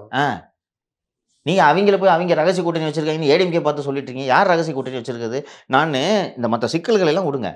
பிரதமர் தேர்தல் சமயத்தில் இன்னைக்கு வரும்போது இன்னைக்கு கோபேக் மோடின்னு ட்ரெண்ட் பண்ணா ஆப்டிக்ஸும் நல்லா இருக்குமா? கேசிஆர் பண்ணாரு. இன்னொன்று பாருங்க, நாங்கள் எவ்வளோ உறுதியாக இருக்க பாருங்க. பிரதமர் என்னைக்கு வந்தாலும் கோபேக் மோடிங்க, அதாங்க எங்கள் ஸ்டாண்டு. அது ரொம்ப நல்லா இருக்கும். கோபேக் மோடின்னு சொன்னா அப்புறம் welcome Modi. Welcome Modi. Welcome Modi. இல்லை நீ என்ன சொல்ல வரேன்னு தெரியுது. கோபேக் மோடினா கம் ஈடின்னு ஆகுன்ற. டே மிஸ்டர் அந்த கதை தான், அந்த மாதிரி தான் வரும். எப்படி அதை எப்படி பண்ணுவாங்க? இப்போதைக்கு பண்ண துடிச்சிடல, மட்டும் இல்ல கேஸை ஃபேஸ் பண்றது அவங்க தயாரா இல்லை இப்போதைக்கு. அது தேவையில்லாம கோபேக் சொல்லி. முத்தலீஃப், ஒவ்வொரு திமுக தலைவர் வழக்கை எதிர்நோக்கும் ஒவ்வொரு திமுக தலைவரும் தனித்தனியா பிஜேபி கூட சேனல் தனித்தனியா வச்சிருக்காங்களாம். வேற எல்லாம் தலைவர் நம்பி ஒன்றும் வேலையாகல. இல்லை, தெரிஞ்சு போச்சு. அது அந்த வேலையை ஆரம்பிச்சிருவோன்னு ஆரம்பிச்சிருப்பாங்க. அந்த ஃபீலிங் வந்துருச்சு, யோசிக்கிறாங்க. பேச ஆரம்பிச்சிட்டாங்க. தலைமை நம்மளை காப்பாற்றாதுன்றது எல்லாருக்கும் தெரிஞ்சு போச்சு. 2Gயில் அந்த கட்சி ஒன்றா சேர்ந்து எதிர்த்துச்சு, ஞாபகம் இருக்கா? பார்ப்பனி சதினே சொல்லிட்டாங்க 2G அலிகேஷனையே. இது இந்த மாவேலி மன்னன் பார்ப்பன சரி மாவேலி மன்னன் ரேஞ்சுக்கு இவரை கொண்டு வந்தாங்க. அந்த என்ன இது கேரளாவில் கொண்டாடுவாங்களே பண்டிகை, ஓணம் பண்டிகை. ஓணம் பண்டிகை மாவேலி மன்னன் லெவலுக்கு சொன்னாங்களே இவரை. அதுக்கு மட்டும் கேரளா கூப்பிட்டுனாங்க பண்ணாங்க. இந்த வாட்டி பார்த்தீங்கன்னா absolutely there is no defence. இன்னொன்று தாக்குதல் மல்டிபிள் இடங்கள்ல இருந்தெல்லாம் வருது. சொல்ல வந்தேன், 1 or 2 எங்கே போய் டிஃபென்ஸ்? இப்படி திரும்பினா செந்தில் பாலாங்க, அப்படின்னா பொன் முடிக்குது, அப்படின்னா இவர் ஐ பெரியசாமிக்கிற, அப்படின்னா அவர் ஒவ்வொருத்தரும் தனித்தனியாக சேனல் வச்சுருக்கிறாங்க. அப்போ என்ன பண்ணுறது? எவ்வளோதான் பார்ப்பார் தலைவர். இது எல்லாம் போனால் திடீர்னு பார்த்தா பக்கத்தில் காலுக்கு அடியில் இருக்கிற ஜாபர் சாதிக்கு, ஆமாம் என்னப்பா எங்கே என்ன வரப்போகுது, நானும் தொடர்பில் இருந்தேங்க, நானும் தொடர்பில் இருந்தேங்க, தலைவர் அன்றைக்கி பண்ணுவேன் அந்த கூட்டம், அவர் குத்த காசு தான் அப்படின்னு என்ன பண்ண முடியும்? அதனால் கூட்டணியில் வெறும் இப்போ ஃப்ரெஷ்ஷாக இந்த டெவலப்மெண்ட்டும் இல்லை. அதான் அந்த இறுதி நேரம் வந்துருச்சு இல்லைங்க, ஃபைனலைஸ் ஆகிடும், 2-3 நாளில் ஃபைனலைஸ் ஆகிடும். ஆமாம். சரி, இது மறந்துட்டேன். மோடியோடு மேடை ஏறப்போகும் தலைவர்கள் யார்? கூட்டணி கட்சி தலைவர்கள். அண்ணாமலைக்கே தெரியாத கேள்விலாம் எங்கள்கிட்ட என்ன பண்ணுறது? ஓகே, அப்போ என்னதான் நீங்கள் கூட்டணி என்னதான் பிளான் வச்சிருக்கு பிஜேபி?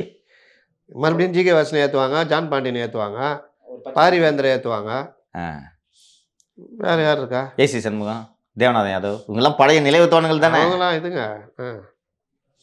வேறு எங்கேயும் அவங்களுக்கு கூட்டணி ஃபைனல்ஸ் ஆகல இது வரைக்கும். யாருக்கிட்டையும் ஃபைனல்ஸ் ஆகணும். சரி, பிரதமரோட கூட்டம் எப்படி இருக்குன்னா அது முடிஞ்ச பிறகு அலையன்ஸ் கொஞ்சம் வேகம் எடுக்கும். கொஞ்சம் வச்சு செய்வார்னு நினைக்கிறேன். போதை இல்லா தமிழகம் ஏதாவது பேசுவார்னு நினைக்கிறேன். எனக்கு ஐடியா இல்லை, பார்ப்போம், வெயிட் பண்ணுவோம். அரசியல் கூட்டங்க இன்னைக்கு, பொதுக்கூட்டம் இருக்குல்ல, பொதுக்கூட்டம். என்ன பேசணும்னு பார்ப்போம். அவர் வர்றது ஒன்றும் அஃபிஷியல் இதுக்கு வரல, கட்சிக்காக கட்சிக்காக தான் வர்றாரு. 24 மணி நேரமும் பிரச்சாரத்தை தவிர அவருக்கு வேற சிந்தனையே இல்லைங்க. தமிழ்நாட்டுக்கு அரசியல் நிகழ்ச்சி தான், தமிழ்நாட்டுக்கு அரசியல் எங்க போனாலும் அவர் இதுக்கு தான் போவாரு. இந்த தடவை முழுக்க அரசியல் அதற்கான கூட்டம். அதனால இது அண்ணாமலைக்கு இந்த தேர்தலும் கிட்டத்தட்ட ஒரு விஷப்பரீட்சை, என்ன சொல்லுவாங்க, அக்னி பரீட்சை, சாலிட் டெஸ்டா, அக்னி பரீட்சை, ஆசிட் டெஸ்ட், ஆசிட் டெஸ்ட் மாதிரி தான். அதனால் அவர் எதிர்பார்த்தாலும் நடக்கல. இன்னொரு பக்கம் அதிமுகக்குள்ளேயும் ஏகப்பட்ட முரண்கள் நடந்துக்கிட்டு இருக்குது. இது நம்ம சேவூர் ராமச்சந்திரன் நேற்று மேடையிலேயே மாவட்ட செயலாளரை கண்டிக்கிறார். என் பேர் ஏன் போடலன்னு, அவங்க லேடி ஒருத்தங்க அமுதாவோ ஏதோ பேர், என் பேரை கொண்டு போய் கீழே போட்டுச்சு. முன்னாள் அமைச்சருங்க, 2 பேருக்கும் முட்டுது. அது பார்த்தீங்கன்னா வெளியில் தான். ஆனால் உடனடியாக எடப்பாடி தலையிட்டிருக்காரு, தேர்தல் முடிகிற வரைக்கும் 2 பேரும் கம்முன்னு இருக்கணும், ஆனால் அப்புறம் பார்த்துக்கலாம் அப்படின்னு. இவர் மாதிரி இல்லை, உடனே இது பண்ணியிருக்காரு. அதே மாதிரி ராமநாதபுரத்துலேயும் பண்ணாருன்னா நல்லாயிருக்கும். என்ன ராமநாதபுரத்தில் என்ன பஞ்சாயத்து? ராமநாதபுரம் பார்த்தீங்கன்னா போன தடவை நவாஸ் கனி ஜெயிச்சார். ஏன்னா அப்போ வந்து சரியான கேண்டிடேட் இல்லை. ஏடிஎம்கே வந்து யார் உடஞ்ச தலைமை சிக்கல்லாம் சிக்கல் எதிர்த்து நின்றவங்களும் பிஜேபி தான் நின்றுச்சு. அப்போ நயினார்ல அதனால ஒரு தெளிவில்லாமல் இது பண்ணாலும் அப்புறம் அப்போ வந்து அலை அதெல்லாம் சேர்ந்து வீழ்த்திட்டாங்க. அதுக்கப்புறம் நவாஸ் கனின்றவர் யாருன்னே தெரியாமல் தேடிட்டு இருக்காங்க. இதில் அறந்தாங்கி அருப்புக்கோட்டை 2 தொகுதியுமே ராமநாதபுரம் தொகுதியில் தான் வருதான். அருப்புக்கோட்டை எப்படின்னு தெரியும்ல, எம்ஜிஆர் முத நின்ன தொகுதி 77 அறந்தாங்கி. சரி, அங்கே எல்லாமே அதிமுக அலை பெரிய லெவலில் இருக்குது. ப்ளஸ்ஸு ராமநாதபுரம் இந்த மற்ற தொகுதிகள்லாம் சேர்த்தா முக்குளத்தூர் வாக்குகள் எல்லாமே இருக்குது. இங்கே இவங்களுக்கு மிஸ் ஆனது வந்து இஸ்லாமியர்கள், சிறுபான்மை மக்களுடைய வாக்குகள். மறுபடியும் அன்வர் ராஜாவை உள்ளே கொண்டு வந்துட்டாங்க. அன்வர் ராஜாவுக்கு அவர் வந்து 1965 62 மாணவ பருவத்திலேயே திமுகவில் இருந்தவர், அங்கே கட்சி வளர்த்தவர், பெரிய லெவலில் அறியப்படுறவர். அவரை வேட்பாளராக போட்டால் எதிரில் யார் இருந்தாலும் கதை முடிஞ்சதுன்னு நவாஸ் கனிக்கும் அந்த பயம் வந்துட்டு இருக்குது. இங்கே ஏடிஎம்கேல அன்வர் ராஜா நின்னாருன்னா இஸ்லாமிய வாக்குகள் எப்படியும் 50% அங்கே போயிடும். ப்ளஸ் ஏடிஎம்கே ஓட்டு எல்லான்னு வந்தால் நம்ம கதை கந்தல். பிஜேபி வேறு போட்டிடும். டிஎம்கே எதிர்ப்பு வாக்குகள், இளைஞர்கள் வாக்குகள் எதாக இருந்தால் பிஜேபிக்கும் போயிடும். டிஎம்கே வாக்குகள் சீமான் அவரும் இந்து வேட்பாளர் தான் நிப்பாட்டுவார். இங்கே மட்டும் முஸ்லீம் வேட்பாளர்னால் நமக்கு அடிப்படும் அப்படின்னா அவர் ஒரு ரூட் எடுக்கிறாரு. என்ன ரூட்னா, அதிமுக மாவட்ட செயலாளர் வந்து முனியசாமின்னு அவர் பார்த்தீங்கன்னா அவரும் நவாஸ் கனியும் இப்படி நெருக்கம் 20 ஆண்டுக்கு மேலே நண்பர்கள். இதை விட கொடுமை, நவாஸ் கனி ஜெயிச்சதுக்கு சென்னையில் முனியசாமி விருந்து வச்சுக்கிறாரு. யார் எதிர்த்து? இவங்க கூட்டணி, அவங்க எதிர்கூட்டணி, அதுக்கு விருந்து வச்சு அந்த அளவுக்கு நெருக்கம். இப்போ அவர் என்ன சொல்லியிருக்காரு, நான் ஒரு பெரிய தொகை தருகிறேன் எப்படியாவது நீங்கள் தான் மாவட்ட செயலாளர், ஒரு இந்து வேட்பாளரை போடுங்க. இந்த முடிவுகள் எல்லாம் எடுக்கக்கூடியவர் எடப்பாடி பழனிசாமி. மாவட்ட செயலாளர்களோடு கலந்தாலோசிப்பாரை ஒழிய ஒரு தொகுதியில் 39 தொகுதிங்க வெற்றி வாய்ப்பு இருக்கக்கூடிய வேட்பாளராக பார்த்து அவர் தேர்ந்தெடுப்பார்ன்றதுல எனக்கு ஒன்றும். அதில் இன்னொரு பிரச்சனை என்னென்னா, நீங்கள் எப்படி சொல்கிறீங்க, அவர் எடப்பாடி அண்ணன் சொன்னார், எடப்பாடி அண்ணன் சொன்னார்னு முக்குலத்தோர் தலைவர்கள்ட்ட மற்றவங்கள்ட்ட நீங்கள் நிற்கலாமேன்னு பேசுகிறாரு. என்னதான் எடப்பாடி வந்து முடிவெடுத்து பண்ணாலும் நீங்கள் ஒருத்தர் தூண்டி விட்டுட்டீங்க வச்சுங்க, அவங்க சீட்டு கிடைக்கலன்னா அவங்க வந்து இந்த உள்ளடி வேலை டிக்கெட் டிஸ்ட்ரிபியூஷனில் இது மாதிரி பிரச்சனைகள் எல்லா கட்சியிலையும் இருக்குங்க. அதை நீங்கள் ஓவர் நைட்டில் இது பண்ண முடியாது. ஏன்னா ஒருத்தருக்கு கொடுத்தீங்கன்னா கண்டிப்பாக 4 பேர் அதிருப்தி ஆகத்தான் செய்வாங்க. நீங்கள் அதை தவிர்க்க முடியாது. எல்லா கட்சிகளுக்கும் இது பொருந்தும். அதனால் ராமநாதபுரம் முக்கியமான ஒரு தொகுதி. அதிமுக ஜெயிக்கிற தொகுதியில் மாவட்ட செயலாளரே அவர் தானே பண்ணணும். ஆனால் இந்த தொகுதியில் ஒரு இஸ்லாமிய வேட்பாளரை போட்டால் ஓகே, நம்ம ஜெயிச்சிடலாம். நவாஸ்கனி ஒன்றும் பெரிய இது கிடையாது, போன தடவையே பேர் இல்லை, டிஎம்கேல இருந்து நிற்கல, முஸ்லீம் லீக் தான் நிற்கிது, நம்ம அதிமுகவில் நின்றுனா அடித்து அந்த தொகுதியே நமக்கு உறுதி அப்படின்னு ஊருக்கே எல்லாருக்குமே தெரியும், தொகுதியிலையும் எல்லாருக்குமே தெரியும். அந்த இடத்துல மாவட்ட செயலாளர் அதில் வந்து டிஃபர் ஆகுறாரு, நவாஸ்கனிக்கு ஆதரவாக செயல்படுறாருன்னா அந்த பார்வை அந்த விஷயங்களை கொண்டு போகிறதுக்காக தான் அந்த தகவல் சொல்கிறது. சரி, அதனால் இது வந்து அதிமுக ஜெயிக்கிற இடத்துல இந்த மாதிரி சில வேலைகளில் தோத்தாங்க இருக்கும். அது எல்லா தொகுதியிலும் இருக்குது. அதை மேனேஜ் பண்ணுறது தான் தலைமையோட சாமர்த்தியம், பண்ணுவாங்க. சரிங்க சார், பொறுத்து வந்து பார்க்கலாம் தமிழ்நாட்டில் வந்து அந்த தேர்தல் கூட்டணி எப்படி அமையுது அப்படின்னு சொல்லி. டெய்லியும் தான் முடியும்னு பார்க்குறோம், முடிய மாட்டேங்குது. நாளைக்காவது முடிஞ்சா ஃபிக்ஸ் பண்ணிடலாம் சார், எத்தனை இடத்துல ஜெயிக்கிறாங்க, யார் ஐடியா கிடைக்கும், ஐடியா கிடைக்கும். பட் இன்னொன்று எலெக்ஷன் நோட்டிஃபிகேஷன் இன்னும் வரல. பிரைம் மினிஸ்டர் வந்து மார்ச் 12 வரும்னு அதான் தகவல்கள் இல்லை. Correct, you're right. March 15th date announcement will be made. April 20th Tamil Nadu under first phase will phase எலெக்ஷன்றது தான் டென்டேட்டிவாக நமக்கு வந்திருக்கு. 21 24 இங்கே எலெக்ஷன் வரதுக்கான வாய்ப்பு பாசிபிலிட்டி இருக்குது. சரிங்க சார், பொறுத்து பார்க்கலாம். ரொம்ப நன்றி. தேங்க்யூ.